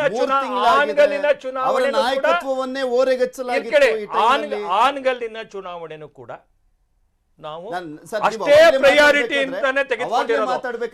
ಇದರಲ್ಲಿ ಒಂದು ಪಾಯಿಂಟ್, ಇದರಲ್ಲಿ ಏನು ಯೋಚನೆ ಮಾಡಬೇಕಾಗಿರೋ ಪಾಯಿಂಟ್ ಏನಂತಂದ್ರೆ, ಏನು ನಮ್ಮ ಸ್ನೇಹಿತರು ಹೇಳಿದ್ರು, ಅಲ್ಪಸಂಖ್ಯಾತರ ಕ್ಯಾಂಡಿಡೇಟ್ ಅನ್ನ JDSನವರು ಹಾಕಿದ್ದು BJPಗೆ ಅನುಕೂಲ ಆಗತ್ತೆ ಅಂತ, ಏನು ಅದನ್ನ ದುಷ್ಪರಿಣಾಮ, ಅದನ್ನ ಕ್ಯಾಂಪೇನಿಂಗ್ ಏನು ಮಾಡಿದ್ರು ಅದ್ರಲ್ಲಿ ಕಾಂಗ್ರೆಸ್ ಯಶಸ್ಸಾಗಿರ್ಬೋದು. ನಾನು ಹೇಳ್ತಕ್ಕಂಥದ್ದು ಕಾಂಗ್ರೆಸ್ ಯಶಸ್ಸಾಗಿರ್ಬೋದು. ನಮ್ಗೇನು ಅದರ ಅವಶ್ಯಕತೆ ಏನಿಲ್ಲ, ನಮ್ಗೆ ಯಾವ ತೆವಲಿಲ್ಲ ಅದರಲ್ಲಿ. JDSನವ್ರಿಗೆ ನಾನು ಹೇಳ್ತೀನಲ್ಲ, JDS ಅವರು ಈ ಕ್ಯಾಂಡಿಡೇಟ್ ಅಲ್ಲದೆ ಬೇರೆ ಯಾವ ಕ್ಯಾಂಡಿಡೇಟ್ ಅವರು ಹಾಕಿರ್ಲಿ, ಗೊತ್ತಾಯ್ತಾನೆ, ನಾವು ಎಷ್ಟು ಸುಲಭವಾಗಿ ಚುನಾವಣೆ ಮುನ್ನಡೆಯನ್ನ ಕಾಯ್ದುಕೊಂಡಿದೆ ಕಾಂಗ್ರೆಸ್. ನೀವು ಮಾತನಾಡ್ತಾ ಇದ್ರಿ ಸಿಂದಗಿ ಕ್ಷೇತ್ರ ಹಾನಗಲ್ ವಿಚಾರಕ್ಕೆ ಸಂಬಂಧಪಟ್ಟಂತೆ. ಒಂದು ಅವಾಗಲೇ ರಮೇಶ್ ಸರ್ ಹೇಳ್ತಾ ಇದ್ರು, ದಿನೇಶ್ ಸರ್ ಕೂಡ ಹೇಳ್ತಾ ಇದ್ರು, ಇಲ್ಲಿ ನೋಡಿ, ಅವರು ನನ್ನ ಸ್ನೇಹಿತರು ಮಹೇಶ್ ಅವರು ಹಿಪೋಕ್ರಸಿನ ಒಂದು ಪದ ಬಳಕೆ ಮಾಡೋದು. ನಾವು ಇಲ್ಲಿ ಹಾನಗಲ್ಲು ಮತ್ತು ಸಿಂದಗಿಗೆ ಸೀಮಿತವಾಗಿ ಮಾತಾಡ್ತಾ ಇದ್ದೀವಿ. ಪಾಪ ವೆಸ್ಟ್ ಬೆಂಗಾಲ್ ತನಕ ಹೇಳ್ಕೊಂಡು ಹೋಗ್ಬಿಟ್ರು ಪಾಪ ಅವರು. ಇದನ್ನೇ ಸನ್ಮಾನ್ಯ ಸಿದ್ದರಾಮಯ್ಯನವರು ತಾಲಿಬಾನ್ ಸಂಸ್ಕೃತಿ ಅಂತ ಹೇಳಿದಂಥದ್ದು. ಭಾರತೀಯ ಜನತಾ ಪಕ್ಷದವರಿಗೆ ಇದು ರಕ್ತಗುಣ, ಡೈವರ್ಟ್ ಮಾಡೋಂಥದ್ದು, ಇನ್ನೆಲ್ಗೋ ತಗೊಂಡೋಗೋದು. ವೆಸ್ಟ್ ಬೆಂಗಾಲ್ ಕಾಂಗ್ರೆಸ್ 0 ಬಂದಿದ್ದು ಹೇಳ್ತಾರೆ, ಇವ್ರು ಕೇಂದ್ರ ಸರ್ಕಾರ ಇಟ್ಕೊಂಡು ಕೇರಳದಲ್ಲಿ 0 ಬಂತು, BJP ಅದು ಹೇಳಲ್ಲ. ಪಾಪ ಅವ್ರಿಗೆ ಅವ್ರ ಸೋಲು ಯಾವತ್ತೂ ಕಾಣಿಸ್ಕೊಳ್ಳಲ್ಲ, ಇನ್ನೊಬ್ಬರು ಸೋಲೇ ನೋಡೋಂಥದ್ದು. ಅವ್ರ ಮನಸ್ಥಿತಿ ಹೆಂಗಿರುತ್ತೆ ಭಾರತೀಯ ಜನತಾ ಪಕ್ಷದ್ದು ಅಂತಂದರೆ, ನಾನು JDS ಬಗ್ಗೆ ಮಾತಾಡಲಿಲ್ಲ, JDS ಪದನೂ ಬಳಕೆ ಮಾಡಲಿಲ್ಲ. ಅವರು JDS ಮುಸಲ್ಮಾನರು ಎಲ್ಲ ಹೇಳ್ಕೊಂಬಂದ್ಬಿಟ್ರು. ಅವ್ರಿಗೆ ಯಾವ್ಯಾವಾಗ ಅವಕಾಶವಾದ ಬೇಕು, ಯಾವ್ಯಾವಾಗ ಯಾರನ್ನು ಎಲ್ಲೆಲ್ಲಿ ಹೇಳ್ಕೊಂಬರ್ಬೇಕು, ರಕ್ತಗತವಾಗಿ ಬಂದುಬಿಟ್ಟಿದೆ BJPಯವರಿಗೆ. ಅದಿರಲಿ ಒಂದು ಕಡೆ. ಪ್ರಶ್ನೆ ಇರ್ತಕ್ಕಂಥದ್ದು ಭಾರತೀಯ ಜನತಾ ಪಕ್ಷ ಹಾನಗಲ್ನಲ್ಲಿ ಸಿಂದಗಿಗಿನ್ನ ಹೆಚ್ಚು ಪ್ರತಿಷ್ಠೆಯಾಗಿ ತಗೊಂಡು, ಅವರಾರು ನಮ್ಮ ಸ್ನೇಹಿತರು ಹೇಳಿದ್ರು, BC ಪಾಟೀಲರು, ಅವರು ಪಕ್ಷಾಂತರ ಮಾಡಿ ಹೋದಂಥವ್ರು, ಹಣ್ಣಕ್ಕೆ ಮಾರ್ಕೊಂಡಂಥವ್ರು, ಹಾವೇರಿನಲ್ಲಿ ಕಾಂಗ್ರೆಸ್ ಮುಕ್ತ ಮಾಡಿಬಿಡ್ತೀವಿ, ಇದನ್ನೇ ತಾಲಿಬಾನ್ ಸಂಸ್ಕೃತಿ ಅಂತ ಹೇಳೋದು. ರಾಷ್ಟ್ರ ಮಟ್ಟದಲ್ಲಿ ಹೇಳ್ತಾರೆ BJPಯವರು, ಕಾಂಗ್ರೆಸ್ ಮುಕ್ತ ಮಾಡಿಬಿಡ್ತೀವಿ. ಅಂದರೆ ವಿರೋಧ ಪಕ್ಷಗಳು ಇರ್ಕೂಡ್ದು, ಹಿಟ್ಲರ್ ಸಂಸ್ಕೃತಿನೇ ಇರಬೇಕು ಭಾರತೀಯ ಜನತಾ ಪಕ್ಷ, ಮುಸ್ಲೋನಿ ಸಂಸ್ಕೃತಿನಲ್ಲೇ ಬೆಳಿಬೇಕು ಭಾರತೀಯ ಜನತಾ ಪಕ್ಷ ಅಂತಕ್ಕಂಥದ್ದು. ಕಾಂಗ್ರೆಸ್ನ ಯಾವಾಗ ಕಾಂಗ್ರೆಸ್ ಮುಕ್ತ ಅಂತ ಪದ ಬಳಸ್ತಾರೋ ಅದು ಸರ್ವಾಧಿಕಾರಿಯ ಧೋರಣೆ.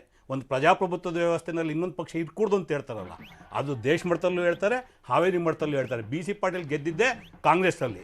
ಕಾಂಗ್ರೆಸ್ಸಿಂದ ಊಟ ತಗೊಂಡು ಕಾಂಗ್ರೆಸ್ಸಿಂದ ಅಧಿಕಾರಕ್ಕೋಸ್ಕರ ಹಣಕ್ಕೋಸ್ಕರ ಹೋಗಿ ಮೊನ್ನೆ ಹೇಳಿದ್ದವರು ರಿಸಲ್ಟ್ಗೆ ಮುಂಚೆಲಿ ಕಾಂಗ್ರೆಸ್ ಮುಕ್ತ ಮಾಡಿಬಿಡ್ತೀವಿ ಹಾವೇರಿ ಜಿಲ್ಲೆ ಅಂತೇಳಿ. ಸಾಮಾನ್ಯ ಶಿಗ್ಗಾಂವ್ ಕ್ಷೇತ್ರದಲ್ಲಿ ಯಾರು ಇರ್ತಕ್ಕಂಥದ್ದು? ಬಸವರಾಜ ಬೊಮ್ಮಾಯಿ. ಅಟ್ಯಾಚ್ ಇರೋದು ಹಾನಗಲ್ಲು. ಸೊರಬಾದಲ್ಲಿ ಇರ್ತಕ್ಕಂಥವ್ರು ಯಾರು? BJP. ಶಿವಮೊಗ್ಗದಲ್ಲಿ ಇರ್ತಕ್ಕಂಥದ್ದು BJP.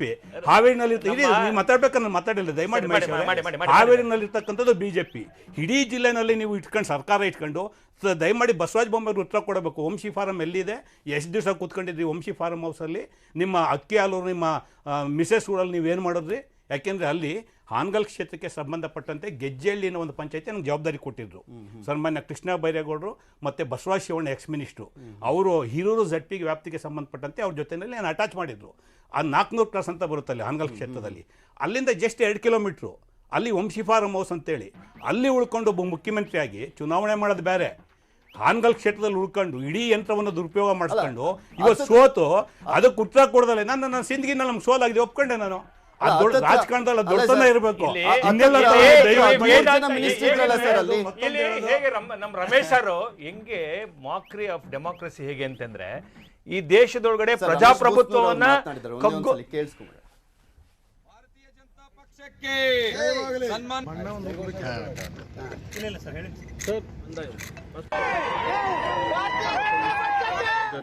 ಇವತ್ತು 30,700 ಆಗೈತೆ. 30,200 ಇವತ್ತು 30,200 ಕೇಳಿ ಬಂದಿದ್ದಾರೆ. ಇವತ್ತು ನಿರೀಕ್ಷೆ ಮುಟ್ಟಿದೆ. ಬಹುಶಃ ಇಂಥ ಸಂದರ್ಭದಲ್ಲಿ ಕ್ಷೇತ್ರದ ಎಲ್ಲ ಮತದಾರ ಪ್ರಭುಗಳಿಗೆ ನಾನು ನಿಮ್ಮ ಮುಖಾಂತರ ಅಭಿನಂದನೆ ತಿಳಿಸಲು ಬಯಸುತ್ತೇನೆ. ಎಲ್ಲ ನಾಯಕರು ಇರ್ಬೋದು, ಮುಖ್ಯಮಂತ್ರಿ ಇರ್ಬೋದು, ಸಚಿವರು ಇರ್ಬೋದು, ಲಕ್ಷ್ಮಣ ಸವದಿ ಇರ್ಬೋದು, ಎಲ್ಲ ಸಚಿವರು ದೊಡ್ಡೆ ಜೊತೆಗೆ ಪಕ್ಷದ ಕಾರ್ಯಕರ್ತರು ಅಥವಾ ಪಕ್ಷದ ಅಧ್ಯಕ್ಷರು 2 ಬಾರಿ ಪಕ್ಷದ ಅಧ್ಯಕ್ಷರು ಬಂದು, ಇವತ್ತು ಮುಖ್ಯಮಂತ್ರಿಗಳು 2 ಬಾರಿ ಬಂದರು. ಇವತ್ತು ಅತಿಯಾಗಿ ಒತ್ತು ಕೊಟ್ಟು ಇವತ್ತು ಕ್ಷೇತ್ರದಲ್ಲಿ ನನ್ನನ್ನು ಗೆಲ್ಲಿಸುವಂಥ ಪ್ರಾಮಾಣಿಕ ಪ್ರಯತ್ನ ಮಾಡಿದ್ದಾರೆ. ಇಂಥ ಸಂದರ್ಭದಲ್ಲಿ ಅವರೆಲ್ಲರಿಗೂ ನನಗೆ ಅಭಿನಂದನೆ ತಿಳಿಸ್ತಾರೆ. ನನಗೆ ನೋಡಿದ್ದಾರೆ ಸರ್ ಜನ 30 ವರ್ಷದ ರಾಜಕೀಯ ಜೀವನ, ನನಗೆ ನನ್ನಲ್ಲಿಟ್ಟಿರುವಂಥ ಭರವಸೆ, ಪಕ್ಷದಲ್ಲಿರುವಂಥ ಭರವಸೆ, ಸನ್ಮಾನ್ಯ ಮುಖ್ಯಮಂತ್ರಿಯಲ್ಲಿರುವಂಥ ಭರವಸೆಗಳ ಖಂಡಿತ ಜನ ಈಡೇರಿಸ್ತಾರೆ ಅಂತೇಳಿ ಇವತ್ತು ಪಕ್ಷದ ಪರವಾಗಿ ಮಹೇಶ್ ಸರ್ ಹೇಳ್ತಾ ಇದ್ರಿ, ಸರ್ ಕೂಡ ಹೇಳ್ತಾ ಇದ್ರು, ಹತ್ತತ್ರ ಎಲ್ಲ ಪ್ರತಿಯೊಂದು ಹೋಬಳಿಗೂ ಕೂಡ ಮಿನಿಸ್ಟ್ರಿಗಳನ್ನ ನಿಯೋಜನೆ ಮಾಡಿದ್ರಿ. ಅದರಲ್ಲೂ ಸ್ಪೆಷಲಿ ಈಗ ನೊಣಬ ಓಡಿಸಿದ್ರೆ JC ಮಾಧುಸ್ವಾಮಿ ಅವರನ್ನ ಆ ಮತಗಳನ್ನು ಸೆಳೆಯುವಂಥ ನಿಟ್ಟಿನಲ್ಲಿ ಒಂದೊಂದು ಮತಗಳನ್ನು ಸೆಳಿಲಿಕ್ಕೆ ಒಬ್ಬೊಬ್ಬರು ಸಚಿವರನ್ನ ಕರೆಕ್ಟಾಗಿ ಗುರುತು ಮಾಡಿಬಿಟ್ಟು ಅಲ್ಲಿ ನಿಯೋಜನೆ ಮಾಡಿದ್ದು ಎಲ್ಲೋಯ್ತು? ಯಾಕೆ ಅಷ್ಟೊಂದು ಇಡೀ ಆಡಳಿತ ನಿಯೋಜನೆ ಮಾಡಿ ತಮ್ರೂಲ್ ಅಂತ ಏನಿರೋದಿಲ್ಲ. ಒಂದು ಪೊಲಿಟಿಕಲ್ ಪಾರ್ಟಿ ತನ್ನ ಪ್ರತಿಯೊಂದು ಚುನಾವಣೆಯನ್ನು ಕೂಡ ಸೀರಿಯಸ್ ಆಗಿ ತೆಗೆದುಕೊಳ್ಬೇಕು. ನಮ್ಮ ಅಮಿತ್ ಶಾ ಅವರು ಬಹಳ ಸ್ಪಷ್ಟ ಮಾಡಿದ್ದಾರೆ ಆ ದಿಕ್ಕಿನಲ್ಲಿ. ನಾವು ಒಂದು ಪಂಚಾಯಿತಿ ಚುನಾವಣೆಯನ್ನು ಇಷ್ಟೇ ಸೀರಿಯಸ್ ಆಗಿ ತೆಗೆದುಕೊಳ್ತೀವಿ, ಪಾರ್ಲಿಮೆಂಟ್ ಚುನಾವಣೆಯನ್ನು ಕೂಡ ಇಷ್ಟೇ ಸೀರಿಯಸ್ ಆಗಿ ತೆಗೆದುಕೊಳ್ತೀವಿ. ಗೆಲುವಿದ್ರೆ ಅದು BJP ಗೆಲುವು, ಸೋಲಿದ್ರೆ ಅದು BJP ಸೋಲು. ಗೊತ್ತಾಯ್ತಾನೆ? ಅದರಲ್ಲಿ ಯಾವುದೋ ವ್ಯಕ್ತಿಗತ ಈ ಥರದ ಯಾರೋ ವ್ಯಕ್ತಿ ಕೇಂದ್ರೀಕೃತವಾದಂಥ ಚುನಾವಣೆ ನಮ್ಮ ಪಕ್ಷ ಅಲ್ಲ. ನಮ್ಮದು ಒಂದು ಕ್ಯಾಡರ್ ಬೇಸ್ಡ್ ಪಾರ್ಟಿ. ನಾವು ನಮ್ಮ ಶಕ್ತಿ ನಾವು ಹೇಗೆ ನಂಬಿಕೆ ಇಟ್ಟಿದ್ದೀವಿ ಅಂದರೆ, ತೋಡಿದ ಬಾವಿಗೆ ಜಲವೇ ಸಾಕ್ಷಿ, ಮಾಡಿದ ಕಾರ್ಯಕ್ಕೆ ಜನವೇ ಸಾಕ್ಷಿ. ಜನ ನಮ್ಮ ಹತ್ರ ಇದ್ದಾಗ ಅದು ಮುಗೀತು. ಬಾವಿ ಇರಬೇಕಾದ್ರೆ ನೀರು ಇರಬೇಕು, ಒಂದು ಪೊಲಿಟಿಕಲ್ ಪಾರ್ಟಿ ಇರಬೇಕಾದ್ರೆ ಜನ ಇರಬೇಕು. ಈ ನಮ್ಮ ಪ್ರಯತ್ನ ಏನಿದೆ, ಕಳೆದ 7 ವರ್ಷಗಳಿಂದ ನಾವು ನಿರಂತರವಾಗಿ ಈ ದೇಶದೊಳಗಡೆ ಮಾಡಿರ್ತಕ್ಕಂಥ ನಮ್ಮ ಪ್ರಗತಿ, ಒಬ್ಬ ಯುಗ ಪುರುಷ ಮೋದಿ ಅಂತ ಒಬ್ಬ ಟಾಲೆಸ್ಟ್ ಲೀಡರ್ನ ಇಟ್ಕೊಂಡು ನಾವು ಚುನಾವಣೆಗೆ ಹೋಗ್ತಾ ಇರ್ತಕ್ಕಂಥದ್ದು ಗೊತ್ತೈತೆ. ನನ್ನ ನಾಯಕತ್ವ ಆ ತರ ಇದೆ ಆಯ್ತಾ. ಇದ್ರ ಅಂಶನ ಹೇಳ್ತೀನಿ. ಇದ್ರ ಏನು ಹಾನಗಲಿನ ಚುನಾವಣೆಯ ಫಲಿತಾಂಶ ಬಿಜೆಪಿ ಶಾಸಕರು, ಹಾನಗಲಿನ ಚುನಾವಣೆಯ ಫಲಿತಾಂಶ ನೀವು ಇದ್ದಿದ್ದು ಬಿಜೆಪಿ ಆಡಳಿತ. ಹಾನಗಲಿನ ಚುನಾವಣೆ ಫಲಿತಾಂಶ ಒಂದು ವೇಳೆ ತಾವೇನ್ ಹೇಳ್ತಾ ಇರೋದು, ಒಂದು ವೇಳೆ ಏನಾದ್ರು ಸೋಲಾದ್ರೆ ಹೇಗೆ ಅಂತ ತಮ್ಮ ಒಟ್ಟು ವಿಶ್ಲೇಷಣೆ ಮಾಡ್ತಾ ಇರೋದು. ದಿನೇಶ್ ಅಮೀನ್ ಮಟ್ಟೂರ್ ಇದ್ದಾರೆ, ವಿಶ್ಲೇಷಕರಿದ್ದಾರೆ, ನಮಗೆ ಬಹಳ ಸೀನಿಯರ್ ಇದ್ದಾರೆ, ರಮೇಶ್ ಸರ್ ಇದ್ದಾರೆ. ನಾವೆಲ್ಲ ಒಟ್ಟು ಯಾವುದೋ ರಾಜಕೀಯದ ಕಾರಣಕ್ಕೋಸ್ಕರ ಇಲ್ಲಿ ಚರ್ಚೆ ಮಾಡ್ತಾ ಇಲ್ಲ, ಚರ್ಚೆ ಮಾಡಬೇಕು ಅಂತಲೂ ಚರ್ಚೆ ಮಾಡ್ತಾ ಇಲ್ಲ. ಒಂದು ರಚನಾತ್ಮಕವಾದಂಥ ಕನ್ಸ್ಟ್ರಕ್ಟಿವ್ ಆಗಿ ಡಿಸ್ಕಷನ್ ಮಾಡೋಣ. ತಾವು ರೈಸ್ ಮಾಡಿರ್ತಕ್ಕಂಥ ಪಾಯಿಂಟಲ್ಲಿ ಒಂದು ವೇಳೆ ಆ ಥರ ಏನಾರು ಆದರೆ ಗೊತ್ತಾಯ್ತಾನೆ, ಬಿ ಜೆ ಪಿ ಇದನ್ನು ಯೋಚನೆ ಮಾಡಲೇಬೇಕಾಗುತ್ತೆ. ನಾನು ಬಹಳ ಅಹಂಕಾರದಿಂದ ಅದನ್ನೇ ಸ್ವೀಕಾರ ಮಾಡೋದಿಲ್ಲ ಗೊತ್ತಾಯ್ತಾನೆ. ವಿನಮ್ರವಾಗಿ ಜನರು ಕೊಟ್ಟಿರ್ತಕ್ಕಂಥ ಮ್ಯಾಂಡೇಟನ್ನು ಸ್ವೀಕಾರ ಮಾಡ್ತೀನಿ. ನನಗೆ ಈಗಲೂ ಇನ್ನೂ ವಿಶ್ವಾಸ ಇದೆ. ಯಾಕೆ ವಿಶ್ವಾಸ ಇದೆ ಅಂತಂತಂದರೆ, ನಾವು ನೆಟ್ಟಿರ್ತಕ್ಕಂಥದ್ದು ಮಾವಿನ ಗಿಡ, ಮಾವಿನ ಫಲ ಬರಬೇಕು ಗೊತ್ತಾಯ್ತಾನೆ. ನಮ್ಮ ಪ್ರಯತ್ನ ಆ ಥರ ಇದೆ. ಇನ್ನು 50,000 ಮತಗಳ ಎಣಿಕೆ ಬಾಕಿ ಇದೆ ಹಾನಗಲ್ ಕ್ಷೇತ್ರದಲ್ಲಿ. ಇನ್ನು 7,000 ಹತ್ತತ್ರ ಮತಗಳ ಮುನ್ನಡೆಯನ್ನ ಕಾಯ್ದುಕೊಂಡಿದ್ದಾರೆ ಶ್ರೀನಿವಾಸ್ ಮಾನೆ ಅವರು. 6 ಸುತ್ತಿನ ಮತ ಎಣಿಕೆ ಬಾಕಿ ಇರುವಂಥದ್ದು. ಏನ್ ಬೇಕಾದ್ರೂ ಆಗಬಹುದು ಅಂತ ಅಂದುಕೊಂಡರೂ ಕೂಡ ಆರಂಭದಿಂದಲೂ ಕೂಡ ಶ್ರೀನಿವಾಸ್ ಮಾನೆ ಅವರು ಮುನ್ನಡೆಯನ್ನೇ ಕಾಯ್ದುಕೊಂಡು ಬಂದಿದ್ದಾರೆ. ಅಂಚೆ ಮತ ಎಣಿಕೆ ಸಂದರ್ಭದಿಂದಲೂ ಕೂಡ ಮಹಾಪ್ರತಿಷ್ಠೆ ಕಣದಲ್ಲಿ ಗೆದ್ದು ಬೀಗೋದಾದ್ರೂ ಯಾರು? ಯಾಕೆಂದ್ರೆ ಈ ಒಂದು ಕಣ ತುಂಬಾ ಪ್ರತಿಷ್ಠೆಯಾಗಿ ತೆಗೆದುಕೊಳ್ಳಲಾಗಿತ್ತು. ಅದರ ಜೊತೆಗೆ ಬೊಮ್ಮಾಯಿ ಅವರಿಗೆ ಅಗ್ನಿ ಪರೀಕ್ಷೆ ಅಂತ ಪದೇ ಪದೇ ಯಾಕೆ ಮೆನ್ಷನ್ ಮಾಡ್ತಾ ಇದೀವಿ? ಬೊಮ್ಮಾಯಿ ಬೊಮ್ಮಾಯಿ ಬೊಮ್ಮಾಯಿ ಅಂತ ಅಂದ್ರೆ ನಾಯಕತ್ವ ಬದಲಾವಣೆ ಮಾಡಲಾಯಿತು. ಒಂದು ದೊಡ್ಡ ಮಾಸ್ ಲೀಡರ್ಶಿಪ್ ಇದ್ದಂಥ ಯಡಿಯೂರಪ್ಪನವರನ್ನ ಬದಲಾವಣೆ ಮಾಡಿದಂಥ ಸಂದರ್ಭದಿಂದಲೂ ಕೂಡ ಈ ಒಂದು ಪ್ರಶ್ನೆ ಇತ್ತು. ಸಾಕಷ್ಟು ಪೋಸ್ಟರ್ಗಳು ಓಡಾಡ್ತಾ ಇದ್ವು. ಯಡಿಯೂರಪ್ಪನವರ ಕಣ್ಣೀರನ್ನ ತುಂಬಾ ಸೀರಿಯಸ್ ಆಗಿ ತಗೊಳ್ತೀವಿ ನಾವು ಅನ್ನುವಂಥ ಮಾತುಗಳು, ಆ ಪೋಸ್ಟರ್ಗಳು ತುಂಬಾ ಓಡಾಡ್ತಾ ಇತ್ತು ಸಾಮಾಜಿಕ ಮಾಧ್ಯಮದಲ್ಲಿ. ಅದರ ಜೊತೆಗೆ ಉದಾಸಿಯವರ ಕುಟುಂಬಕ್ಕೆ ಬೇರೆ ಮಣೆಯನ್ನ ಹಾಕಿರಲಿಲ್ಲ ಅನ್ನುವಂಥ ಮಾತುಗಳು ಕೇಳಿ ಬರ್ತಿತ್ತು. ಸ್ಪಷ್ಟವಾಗಿ ಗೊತ್ತಾಗಿತ್ತು ರೇವತಿ ಉದಾಸಿಯವರು ಅವರಿಗೆ ಟಿಕೆಟ್ ಅನ್ನ ಕೊಡಿಸಬೇಕು ಅನ್ನುವಂಥ ನಿಟ್ಟಿನಲ್ಲಿ ಶಿವಕುಮಾರ್ ಉದಾಸಿಯವರು ಬೆಳಗ್ಗೆ ಸಂಜೆ ರಾತ್ರಿ ಎಲ್ಲಾ ಟೈಮ್ನಲ್ಲೂ ಕೂಡ ಬಸವರಾಜ ಬೊಮ್ಮಾಯಿ ಅವರ ಹಿಂದೆ ಓಡಾಡ್ತಾ ಇದ್ರು, ಆದ್ರೆ ಸಿಗ್ಲೇ ಇಲ್ಲ.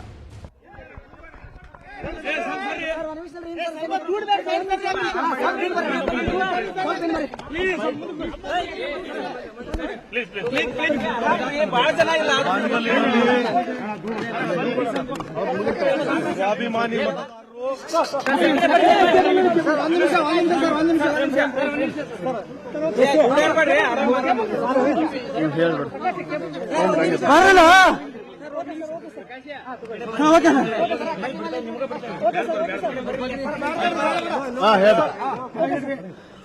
ಹಾನಗಲ್ಲಿನಲ್ಲಿ ಸ್ವಾಭಿಮಾನಿ ಮತದಾರರು ಮಾನ್ಯತೆಗೆ ಮತ ಹಾಕಿದ್ದಾರೆ. ಜನಬಲ ಗೆದ್ದಿದೆ, ಹಣಬಲ ಸೋತಿದೆ. ನಾನು ಹಾನಗಲ್ಲಿನ ಮತದಾರರಿಗೆ ನನ್ನ ಸಾಷ್ಟಾಂಗ ಪ್ರಣಾಮಗಳನ್ನು ತಮ್ಮ ಮೂಲಕ ಸಲ್ಲಿಸ್ತಾ ಇದ್ದೀನಿ. ಅದರ ಜೊತೆಗೆ ಹಾನಗಲ್ಲಿನ ನಮ್ಮ ಪಕ್ಷದ ಕಾರ್ಯಕರ್ತರು, ಮುಖಂಡರು ಮತ್ತು ನಮ್ಮ ರಾಜ್ಯದ ಕಾಂಗ್ರೆಸ್ ಪಕ್ಷದ ಎಲ್ಲ ಮುಖಂಡರು, ಜಿಲ್ಲೆಯ ಎಲ್ಲ ಮುಖಂಡರು 15 ದಿವಸದಿಂದ ಪರಿಶ್ರಮ ಹಾಕಿ ಸರ್ಕಾರದ ತಂತ್ರ ಮಣಿಸುವಲ್ಲಿ ಯಶಸ್ವಿಯಾಗಿದ್ದಾರೆ. ನಾ ಅವರಿಗೆಲ್ಲರಿಗೂ ನನ್ನ ಕೃತಜ್ಞತೆಗಳನ್ನು ಸಲ್ಲಿಸ್ತೇನೆ. ನಿಮ್ಮನ್ನ ಸೋಲಿಸಲೇಬೇಕು ಅಂತ ಸಿಎಂ ಸ್ವತಃ ಪ್ರತಿಷ್ಠೆಯನ್ನಾಗಿ ತೆಗೆದುಕೊಂಡಿದ್ರಿ ಕಣವನ್ನ, ಆದ್ರೂ ನೀವು ಗೆದ್ದಿದ್ದೀರಿ. ಏನ್ ಕಾರಣ ಇದಕ್ಕೆ? ಜನ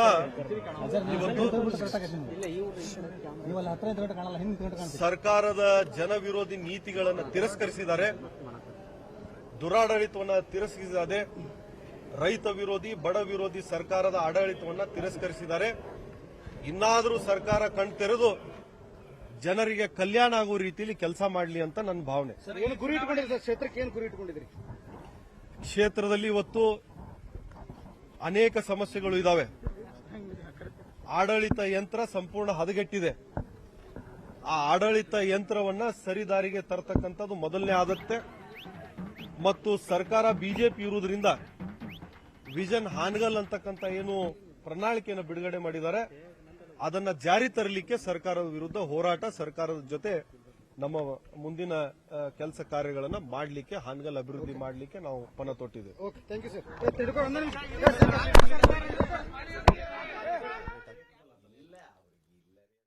ಗಮನಿಸ್ತಾ ಇದ್ದೀರಾ, ಶ್ರೀನಿವಾಸ್ ಮಾನೆ ಅವರು ಗೆಲುವಿನ ವಿಶ್ವಾಸದಲ್ಲಿದ್ದಾರೆ. ಜನರು ನನ್ನ ಕೈ ಹಿಡಿದಿದ್ದಾರೆ ಅನ್ನುವಂಥ ವಿಶ್ವಾಸ ಅವರಲ್ಲಿ ಇರುವಂಥದ್ದು. ಇನ್ನು 50,000 ಮತಗಳ ಎಣಿಕೆ ಬಾಕಿ ಇದೆ. ಏನು ಬೇಕಾದರೂ ಆಗ್ಬೋದು ಯಾವ ಕ್ಷಣದಲ್ಲಿ. ದಿನೇಶ್ ಸರ್, ಒಂದು ರೀತಿಯಾದಂಥ ವಿಶ್ಲೇಷಣೆಯನ್ನ ಗಮನಿಸ್ತಾ ಇದ್ದೀವಿ. ಇಲ್ಲಿ ಕಾಂಗ್ರೆಸ್ಗೆ ಏನಾಗ್ಬೋದು, ಬಿಜೆಪಿಗೆ ಏನಾಗ್ಬೋದು, JDSಗೆ ಯಾವ ರೀತಿಯಾಗಿ ಮೆಸೇಜ್ ಹೋಗ್ಬೋದು ಅನ್ನೋದ್ರ ಬಗ್ಗೆ ಮಾತಾಡ್ತಾ ಹೋಗ್ತೀವಿ. ಒಂದು ಚಿಕ್ಕ ಬ್ರೇಕ್ ತಗೊಂಡು ವಾಪಸ್ ಬರ್ತೀನಿ ವೀಕ್ಷಕರೇ. ಈಗ ಒಂದು ಸ್ಮಾಲ್ ಬ್ರೇಕ್. ನಿಮಗೆ ದೃಶ್ಯಾವಳಿಗಳಲ್ಲಿ ತೋರಿಸ್ತಾ ಇದೀವಿ. 2 ಕ್ಷೇತ್ರಗಳಲ್ಲೂ ಕೂಡ ಕಾರ್ಯಕರ್ತರ ಸಂಭ್ರಮ ಮನೆ ಮಾಡಿರುವಂಥದ್ದು. ಒಂದು ಕ್ಷೇತ್ರದಲ್ಲಿ ಬಿಜೆಪಿ, ಮತ್ತೊಂದು ಕ್ಷೇತ್ರದಲ್ಲಿ ಕಾಂಗ್ರೆಸ್ನ ಸಂಭ್ರಮ ಮುಗಿಲು ಮುಟ್ಟಿದೆ. ಇದು ಕಂಗ್ರಾಚುಲೇಷನ್ಸ್. ಏನು ಮೊದಲ ರಿಯಾಕ್ಷನ್ ತಮ್ಮದು? ಸ್ವಾಭಿಮಾನಿ ಹಾನಗಲ್ ತಾಲೂಕಿನ ಜನ ಮಾನವೀಯತೆಗೆ ಮತ ನೀಡಿದ್ದಾರೆ. ಜನಬಲ ಗೆದ್ದಿದೆ, ಹಣಬಲ ಸೋತಿದೆ. ಸರಿ, ಇದು ಒಂದು ಬಿಜೆಪಿಗೆ ಪ್ರತಿಷ್ಠೆ ಅಖಾಡವಾಗಿತ್ತು ಮತ್ತು ಕಾಂಗ್ರೆಸ್ನವರು ಸಹ ಅಷ್ಟೇ ರೀತಿಯಲ್ಲಿ ಅದೇ ರೀತಿಯಲ್ಲಿ ಅವರಿಗೆ ಟಕ್ಕರ್ ಕೊಡೋ ರೀತಿಯಲ್ಲೇ ಫೈಟ್ ಮಾಡಿದ್ರು. ಈಗ ಕೂಡ ಪ್ರತಿಷ್ಠೆಯಾಗಿತ್ತು. ನಮ್ಮ ಕಾರ್ಯಕರ್ತರು ಎದೆಗುಂದದೆ, ಯಾವುದೇ ತಂತ್ರಕ್ಕೆ ಒಳಗಾಗದೆ, ಬಲಿಯಾಗದೆ ಗಟ್ಟಿಯಾಗಿ ಚುನಾವಣೆ ಮಾಡಿದ್ದೆ ಈ ಫಲಿತಾಂಶ. ಸಿಎಂ ಆದಿಯಾಗಿ ಹಲವಾರು ಸಚಿವರು, ಹೆಚ್ಚು ಕಡಿಮೆ ಸಚಿವ ಸಂಪುಟನೇ ಇಲ್ಲಿತ್ತು. ಆದ್ರೂ ಸಹ ತಾವು ಅಂದ್ರೆ ತಮ್ಮದ ಇದೇನು ಗೆಲುವು ಆಗಿದೆ, ಏನ್ ಹೇಳ್ತೀರಿ? ನಾನು ಹೇಳಿದ್ನಲ್ಲ, ಮಾನವೀಯತೆಗೆ ಮತ ಕೊಟ್ಟಿದ್ದಾರೆ, ಜನ ಗೆಲ್ಸಿದ್ದಾರೆ, ಜನ ಸೇವೆ ಮುಂದುವರಿಸ್ತೀವಿ. ಈಗ ಕಳೆದ ಬಾರಿ ಒಂದು 6,000 ಅಂತರದಿಂದ ತಾವು ಸೋತಿದ್ರಿ. ಈ ಬಾರಿ 10ಕ್ಕೂ ಹೆಚ್ಚು ಸಾವಿರದಿಂದ ಗೆಲ್ತಾ ಇದ್ರಿ. ಗೆಲುವಿನ ಪ್ರಮಾಣ ಲೀಡ್ ಜಾಸ್ತಿ ಆಗಿದೆ. ಖಂಡಿತವಾಗೂ ಜನರ ಭಾವನೆ ಇನ್ನಾದರೂ ಸರ್ಕಾರ ಅರ್ಥ ಮಾಡ್ಕೊಳ್ಬೇಕು. ಇದೇ ಕೆಲಸನ ಅಥವಾ ಅಂದ್ರೆ ತಮ್ಮ ಕೆಲಸನ ತಾವು ಮಾಡಿದ ಕೋವಿಡ್ ಸಂದರ್ಭದ ಕೆಲಸನ ಅಥವಾ ಏನು, ಯಾವ ರೀತಿ ಬಿಜೆಪಿ ವೈಫಲ್ಯ? 3.5 ವರ್ಷದಿಂದ ನಮ್ಮ ಕಾರ್ಯಕರ್ತರು ನನ್ನ ಅದೇಯಾಗಿ ಜನರ ಮಧ್ಯೆ ಇದ್ದು ನಾವೇನ್ ಕೆಲಸ ಕಾರ್ಯಗಳು ಅವ್ರ ಹತ್ರ ಇದು ಮಾಡ್ಲಿಕ್ಕೆ ಪ್ರಯತ್ನ ಮಾಡಿದೀವಿ. ಅದರದೇ ಫಲಿತಾಂಶ. ಏನ್ ಕ್ಷೇತ್ರಕ್ಕೆ ಏನ್ ಕೊಡುಗೆ ಕೊಡ್ತಾರೆ ಅಂದ್ರೆ ಗೆಲುವಿಗೆ? ಈಗ ಸರ್ಕಾರ ಇದೆ, ಸರ್ಕಾರ ಏನೇನು ಭರವಸೆ ಕೊಟ್ಟಿದ್ದಾರೆ ಅದನ್ನೆಲ್ಲ ಜಾರಿಗೆ ಮಾಡಕ್ ಹೋರಾಟ ಮಾಡ್ತೀವಿ. ಇದು ಶ್ರೀನಿವಾಸ್ ಮಾನೆ ಅವರ ಅಭಿಪ್ರಾಯ ಇದೆ. ಒಟ್ಟಾರೆ ಏನು ಕಳೆದ ಸರ್ಕಾರ ಏನೆಲ್ಲ ಪ್ರಯತ್ನ ಮಾಡಿದ್ರು ಸಹ ನಾವು ಗೆಲುವಿನಾಗೆ ಬೀರಿದ್ದೇವೆ. ಖಂಡಿತವಾಗಿಯೂ ಕ್ಷೇತ್ರದ ಅಭಿವೃದ್ಧಿಗೆ ಶ್ರಮಿಸ್ತೇನೆ ಅಂತ ಹೇಳಿದ್ದಾರೆ. ಕ್ಯಾಮರಾಮನ್ ನೂರ್ ಜೊತೆ ಶಿವರಾಮ ಸುಂಡಿ, ನ್ಯೂಸ್ 18 ಕನ್ನಡ, ಹುಬ್ಳಿ. ದಳ ಹೆಗ್ಡೆಯವರು, ಬೊಮ್ಮಾಯಿಯವರು, JH ಪಟೇಲ್ರವರು ಅವಿಭಾಜ್ಯ ಭಾರತಿ, ಇದು ಬಿಜಾಪುರ 2 ಭಾಗ ಆಗಿತ್ತಿಲ್ಲ. ಬಾಗಲಕೋಟೆ, ಬಿಜಾಪುರ 2 ಭಾಗ ಆಗಿತ್ತು. ಆಗ ಆತ ಬಂದು ತುಂಬ ನನ್ನ ಮನಸ್ಸಿನ ಮೇಲೆ ಬಹಳ ಪರಿಣಾಮ. ಅಂದರೆ ಕೈಕಾಲು ಕಟ್ಟಿ ಎಲ್ಲ ತೂಕರದು, ಎಲ್ಲರೂ ವಿರೋಧ ಮಾಡ್ತಾರೆ. ಒಂದು ಸೀಟ್ ಕೊಡಿ ಅಂತ ಕೇಳಿಕೊಂಡು ಆತ ಒಬ್ಬರಿಗೆ ನಾನು ಪ್ರಾಮಿಸ್ ಮಾಡಿದ್ದು. ಆತನ ಬಿಟ್ಟು ಬಾಕಿಯವರೆಲ್ಲ ಹೆಗ್ಡೆ, ಬೊಮ್ಮಾಯಿ, JH ಪಟೇಲ್ ನೀವೇ ತೀರ್ಮಾನ ಮಾಡ್ಕೊಳ್ಳಿ, ಇದೊಂದು ಮಾತು ಕೊಟ್ಬಿಟ್ಟಿದ್ದೀನಿ, ಕೊಡ್ತೀನಿ ಅಂತೇಳಿ ತೀರ್ಮಾನ ಹಠ ಮಾಡಿ ಮಾಡಿದೆ. ಆ ಮನುಷ್ಯ ಗೆದ್ದ, ಮಂತ್ರಿನ. ಅದಾದಮೇಲೆ ಆತೇನು ಕಾಂಗ್ರೆಸ್ಗೆ ಹೋಗಲಿಲ್ಲ. 2 ಭಾಗ ಆಯಿತು, JDU, JDS. JDUನಲ್ಲಿ ಟಿಕೆಟ್ ತಗೋಬೇಕು ಅಂತ ಒದ್ದಾಡಿದ. Hegde refused. JH Patel wants to give this seat.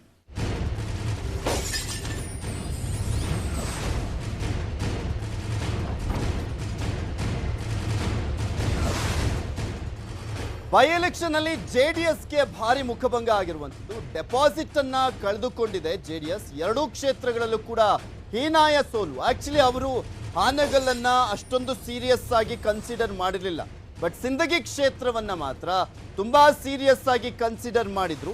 ಯಾಕೆಂದ್ರೆ ಆ ಸಂದರ್ಭದಲ್ಲಿ ಸಿಟ್ಟಿಂಗ್ MLA ಇದ್ದಿದ್ದಂಥದ್ದು MC ಮನಗುಳಿ ಅವರು. ಅವರ ಅಕಾಲಿಕ ನಿಧನದಿಂದ ತೆರವಾಗಿದ್ದಂಥ ಒಂದು ಕ್ಷೇತ್ರ ಅದು. ಸೊ ಹೀಗಾಗಿ ಮತ್ತೆ ಕ್ಷೇತ್ರವನ್ನ ಉಳಿಸಿಕೊಳ್ಳುವಂತ ನಿಟ್ಟು ಅನ್ನೋದಕ್ಕಿಂತ ಅಟ್ಲೀಸ್ಟ್ ಮತ ಗಳಿಕೆಯಲ್ಲಿ ಸ್ವಲ್ಪ ಮಟ್ಟಿಗೆ ಅಟ್ಲೀಸ್ಟ್ 30,000ದವರೆಗೂ ರೀಚ್ ಆಗಬೇಕು ಅನ್ನುವಂಥ ಒಂದು ಪ್ರಯತ್ನ ಪಟ್ಟಿದ್ರು JDSನವರು. ಅದರಲ್ಲೂ ಹತ್ತತ್ರ 11 ದಿನಗಳ ಕಾಲ ಮಾಜಿ ಪ್ರಧಾನಿಯೊಬ್ಬರು ಆ ಒಂದು ಕ್ಷೇತ್ರದಲ್ಲಿ ಪ್ರಚಾರವನ್ನ ಮಾಡಿದ್ದೇ ಒಂದು ರೀತಿಯಾಗಿ ಆಶ್ಚರ್ಯ ಅನ್ನಿಸ್ತಾ ಇತ್ತು. ಯಾಕೆಂದ್ರೆ ದೇವೇಗೌಡರು ಇಷ್ಟೊಂದು ಸೀರಿಯಸ್ ಆಗಿ ತೆಗೆದುಕೊಂಡಿದ್ದಾರಲ್ಲ ಈ ಒಂದು ಕ್ಷೇತ್ರವನ್ನ ಅನ್ನುವಂತ ಒಂದು ಪ್ರಶ್ನೆಯ ಜೊತೆಗೆ ಆಶ್ಚರ್ಯ ಕೂಡ ಇತ್ತು. ಯಾಕೆಂದ್ರೆ ಆ ಒಂದು ಕ್ಷೇತ್ರವನ್ನ ಗೆಲ್ತಾರೆ ಇಲ್ಲ ಅನ್ನುವಂಥದ್ದು ಮೇಲ್ನೋಟಕ್ಕೆ ಸ್ಪಷ್ಟವಾಗಿ ಗೊತ್ತಾಗ್ತಾ ಇತ್ತು ಜೆಡಿಎಸ್ನ ವಿಚಾರದ ಬಗ್ಗೆ. ಬಿಜೆಪಿ ಬಿ ಟೀಮ್ ಎನ್ನುತ್ತಾ ಇದ್ದಂತ ಕೈ ನಾಯಕರು ಈ ಫಲಿತಾಂಶದಿಂದ ಈ ಆಪಾದನೆ ಸುಳ್ಳಾಗಿದೆ, ಬಿಡದೆಯಲ್ಲಿ ಕುಮಾರಸ್ವಾಮಿ ಅವರು ಹೇಳಿಕೆಯನ್ನ ಕೊಟ್ಟಿದ್ದಾರೆ. ಕುಮಾರಸ್ವಾಮಿ ಅವರು ರಿಯಾಕ್ಷನ್ ಕೊಟ್ಟಿದ್ದಾರೆ. ಬಿಜೆಪಿ ಬಿ ಟೀಮ್ ಅಂತ ಹೇಳ್ತಾ ಇದ್ರು ಕಾಂಗ್ರೆಸ್ನ ನಾಯಕರು, ಈ ಫಲಿತಾಂಶದಿಂದ ಈ ಆಪಾದನೆ ಸುಳ್ಳಾಗಿದೆ ಅಂತ ಹೇಳಿದ್ದಾರೆ ಕುಮಾರಸ್ವಾಮಿ ಅವರು. ಸಿಂದಗಿ ಕ್ಷೇತ್ರದಲ್ಲಿ ನಿರಾಸೆ ಆಗಿದೆ, ನಿರಾಸೆ ಅಲ್ಲ ಹೀನಾಯ ಮುಖಭಂಗನೆ ಆಗೋಗ್ಬಿಟ್ಟಿದೆ. ಇಲ್ಲಿ ಬೈ ಎಲೆಕ್ಷನ್ ಮುಂದಿನ ದಿಕ್ಸೂಚಿ ಆಗಲ್ಲ ಹೇಳೇ ಹೇಳ್ತಾರೆ ಸೋತಂತವರು. ಇದರಿಂದ ನಾನು ಆತಂಕಗೊಂಡಿಲ್ಲ ಅಂತ ಎಚ್ ಡಿ ಕುಮಾರಸ್ವಾಮಿ ಅವರು ಹೇಳಿದ್ದಾರೆ. ನಾವು ಅಭ್ಯರ್ಥಿ ಚುನಾವಣೆ ನಿಲ್ಲಿಸಿದ್ದು ಅಲ್ಲಿಯ ಒಂದು ಕಾರ್ಯಕರ್ತರ ಒತ್ತಾಸೆ ಮೇಲೆ ನಿಲ್ಲಿಸಿದ್ದು. ನಾನು ಬೈ ಎಲೆಕ್ಷನ್ಗಳ ರಿಸಲ್ಟ್ ಇದೆಯಲ್ಲ ಇದಕ್ಕೆ ನಾನೇನು ಮಹತ್ವ ಕೊಡಲ್ಲ. ಕಾಂಗ್ರೆಸ್ ಬಿಜೆಪಿಯವರು ಹೇಳ್ಕೊಂಡಿದ್ದಾರೆ. ಆದರೆ ಒಂದು ನನಗೆ ನಿರಾಸೆ ಆಗಿದ್ದು ಸಿಂದಗಿ ಕ್ಷೇತ್ರದಲ್ಲಿ ನಾನು ಈ ರೀತಿಯ ಒಂದು ರಿಸಲ್ಟ್ನ ಎಕ್ಸ್ಪೆಕ್ಟ್ ಮಾಡಿರಲಿಲ್ಲ. ಯಾಕೆಂದರೆ ಸಿಂದಗಿಯಲ್ಲಿ ನಾನು ಹೆಚ್ಚು ಕಡಿಮೆ ಒಂದು 40-50 ಹಳ್ಳಿಗಳಿಗೆ ಭೇಟಿ ಕೊಟ್ಟಿದ್ದೆ. ಪ್ರತಿಯೊಂದು ಹಳ್ಳಿಯಲ್ಲಿ ದೇವೇಗೌಡರು ಕೊಟ್ಟಂಥ ನೀರಾವರಿಯ ಸೌಲಭ್ಯಗಳ ಬಗ್ಗೆ, ನಾನು ನೀರಾವರಿ ಸೌಲಭ್ಯಗಳಿಗೆ ಕೊಟ್ಟಂಥ ಕೆಲವು ಕಾರ್ಯಕ್ರಮಗಳ ಬಗ್ಗೆ, ಸಾಲ ಮನ್ನಾ ಬಗ್ಗೆ ಪ್ರತಿ ಹಳ್ಳಿಯಲ್ಲಿ ಉತ್ತಮವಾದ ರೀತಿಯಲ್ಲಿ ಸ್ಪಂದನೆ ಮಾಡಿದಂಥದ್ದು ಜನ. ನನಗೆ ಹಿನ್ನಡೆ ಆಗಿರತಕ್ಕಂಥದ್ದು ನಿಜ. ಈ ಚುನಾವಣಾ ಫಲಿತಾಂಶದಿಂದ ನಾನೇನು ಆತಂಕವೋ ಇಲ್ಲ ಆದೇಯತೆ ಇಲ್ಲ. ಏಕೆಂದರೆ ಚುನಾವಣಾ ಬೈ ಎಲೆಕ್ಷನ್ಗಳು ನಡೆಯತಕ್ಕಂಥ ಸಿಸ್ಟಮ್ಗಳು ಬೇರೆ, ಜನರಲ್ ಚುನಾವಣೆ ನಡೆಯತಕ್ಕಂಥ ಸಿಸ್ಟಮ್ ಬೇರೆ. ನನ್ನ ಗಮನ ಇರತಕ್ಕಂಥದ್ದು 2023. ನಾನು ಮೊನ್ನೆನೂ ಸಹ ಹೇಳಿದ್ದೀನಿ, ನಾವು ಅಭ್ಯರ್ಥಿ ಚುನಾವಣೆ ನಿಲ್ಲಿಸಿದ್ದು. ದಿನೇಶ್ ಸರ್, ಅವಾಗಲೇ ಕೇಳ್ತಾ ಇದ್ದೆ ನಾನು, ಕಾಂಗ್ರೆಸ್ ಬಿಜೆಪಿ ಜೆಡಿಎಸ್ 3 ಪಕ್ಷಗಳಿಗೂ ಒಂದೊಂದು ಮೆಸೇಜ್ ಅಂತೂ ಹೋಗುತ್ತೆ. ಆದರೆ ಜೆಡಿಎಸ್ಗೆ ಇಲ್ಲಿ ಪ್ರಮುಖವಾಗಿ ಹೀನಾಯ ಮುಖಭಂಗ ಆಗಿರುವಂಥದ್ದು. ಆದರೆ ಸಿಂದಗಿ ಕ್ಷೇತ್ರದಲ್ಲಿ ಯಾರೇ ಒಬ್ಬರು ಶಾಸಕರಿದ್ದಂಥ ಪಕ್ಷದಲ್ಲಿ ಆ ಪಕ್ಷದಿಂದ ಆಯ್ಕೆ ಆಗಿದ್ದಂಥವ್ರು ಅವ್ರು ಇಲ್ಲ ಅಂತ ಬಂದಂಥ ಸಂದರ್ಭದಲ್ಲಿ ಓಕೆ, ಅಶೋಕ್ ಮುನಗುಳಿ ಅವರು ಕಾಂಗ್ರೆಸ್ಗೆ ಹೋದ್ರು, ಅಟ್ಲೀಸ್ಟ್ ಒಂದು ಮಿನಿಮಮ್ ವೋಟ್ ಅಂತನಾದರೂ ಇರುತ್ತಲ್ಲ, ಅದನ್ನು ಗಳಿಸ್ಕೊಳ್ಳಿಕ್ಕೆ ಆಗ್ಲಿಲ್ವಲ್ಲ. ಜೆಡಿಎಸ್ ಕತೆ ಏನು ಅಂತ, ಏನು ಮೆಸೇಜ್ ಹೋಗ್ತಾ ಇದೆ ಜೆಡಿಎಸ್ಗೆ? ನೋಡಿ, ದೇವೇಗೌಡರನ್ನು ಕೇಳಿದರೆ ಜೆ ಡಿ ಎಸ್ ಅನ್ನೋದು ನಮ್ಮದು ರಾಷ್ಟ್ರೀಯ ಪಕ್ಷ ಅಂತ ಹೇಳ್ತಾರೆ. ಇನ್ನೊಂದು ದನಿಯಲ್ಲಿ ಅವರು ನಮ್ಮದು ಪ್ರಾದೇಶಿಕ ಪಕ್ಷ ಅಂತಲೂ ಹೇಳ್ತಾರೆ. ಮುಂದುವರೆದು ಹೇಳ್ತಾರೆ ನಮ್ಮದು ಕೇವಲ ದಕ್ಷಿಣ ಕರ್ನಾಟಕದ ಪಕ್ಷ ಅಲ್ಲ, ನಮ್ಮ ಉತ್ತರ ಕರ್ನಾಟಕದಲ್ಲೂ ನಾವಿದ್ದೇವೆ ಅಂತ ಹೇಳ್ತಾರೆ. ಈ ರಾಷ್ಟ್ರೀಯ ಪಕ್ಷ ಎನ್ನುವುದು ಸುಳ್ಳಾಗಿದೆ, ಈಗ ಪ್ರಾದೇಶಿಕ ಪಕ್ಷ ಎನ್ನುವುದು ಕೂಡ ಸುಳ್ಳಾಗ್ತಾ ಇದೆ. ಇವರು ಉತ್ತರ ಕರ್ನಾಟಕದಲ್ಲಿ ನೆಲೆ ಇಲ್ಲ ಎನ್ನುವುದು ಕೂಡ ಈ ಇಲೆಕ್ಷನ್ನಲ್ಲಿ ಪ್ರೂವ್ ಆಗಿದೆ. ಈಗ ಇವರಿಗೆ ಭಾಳ ದೊಡ್ಡ ಹೇಳಿಕೊಳ್ಳಿಕ್ಕಿದ್ದು ಮಣಗುಳಿಯವರು ಮತ್ತು ಸಿಂದಗಿ ಕ್ಷೇತ್ರ.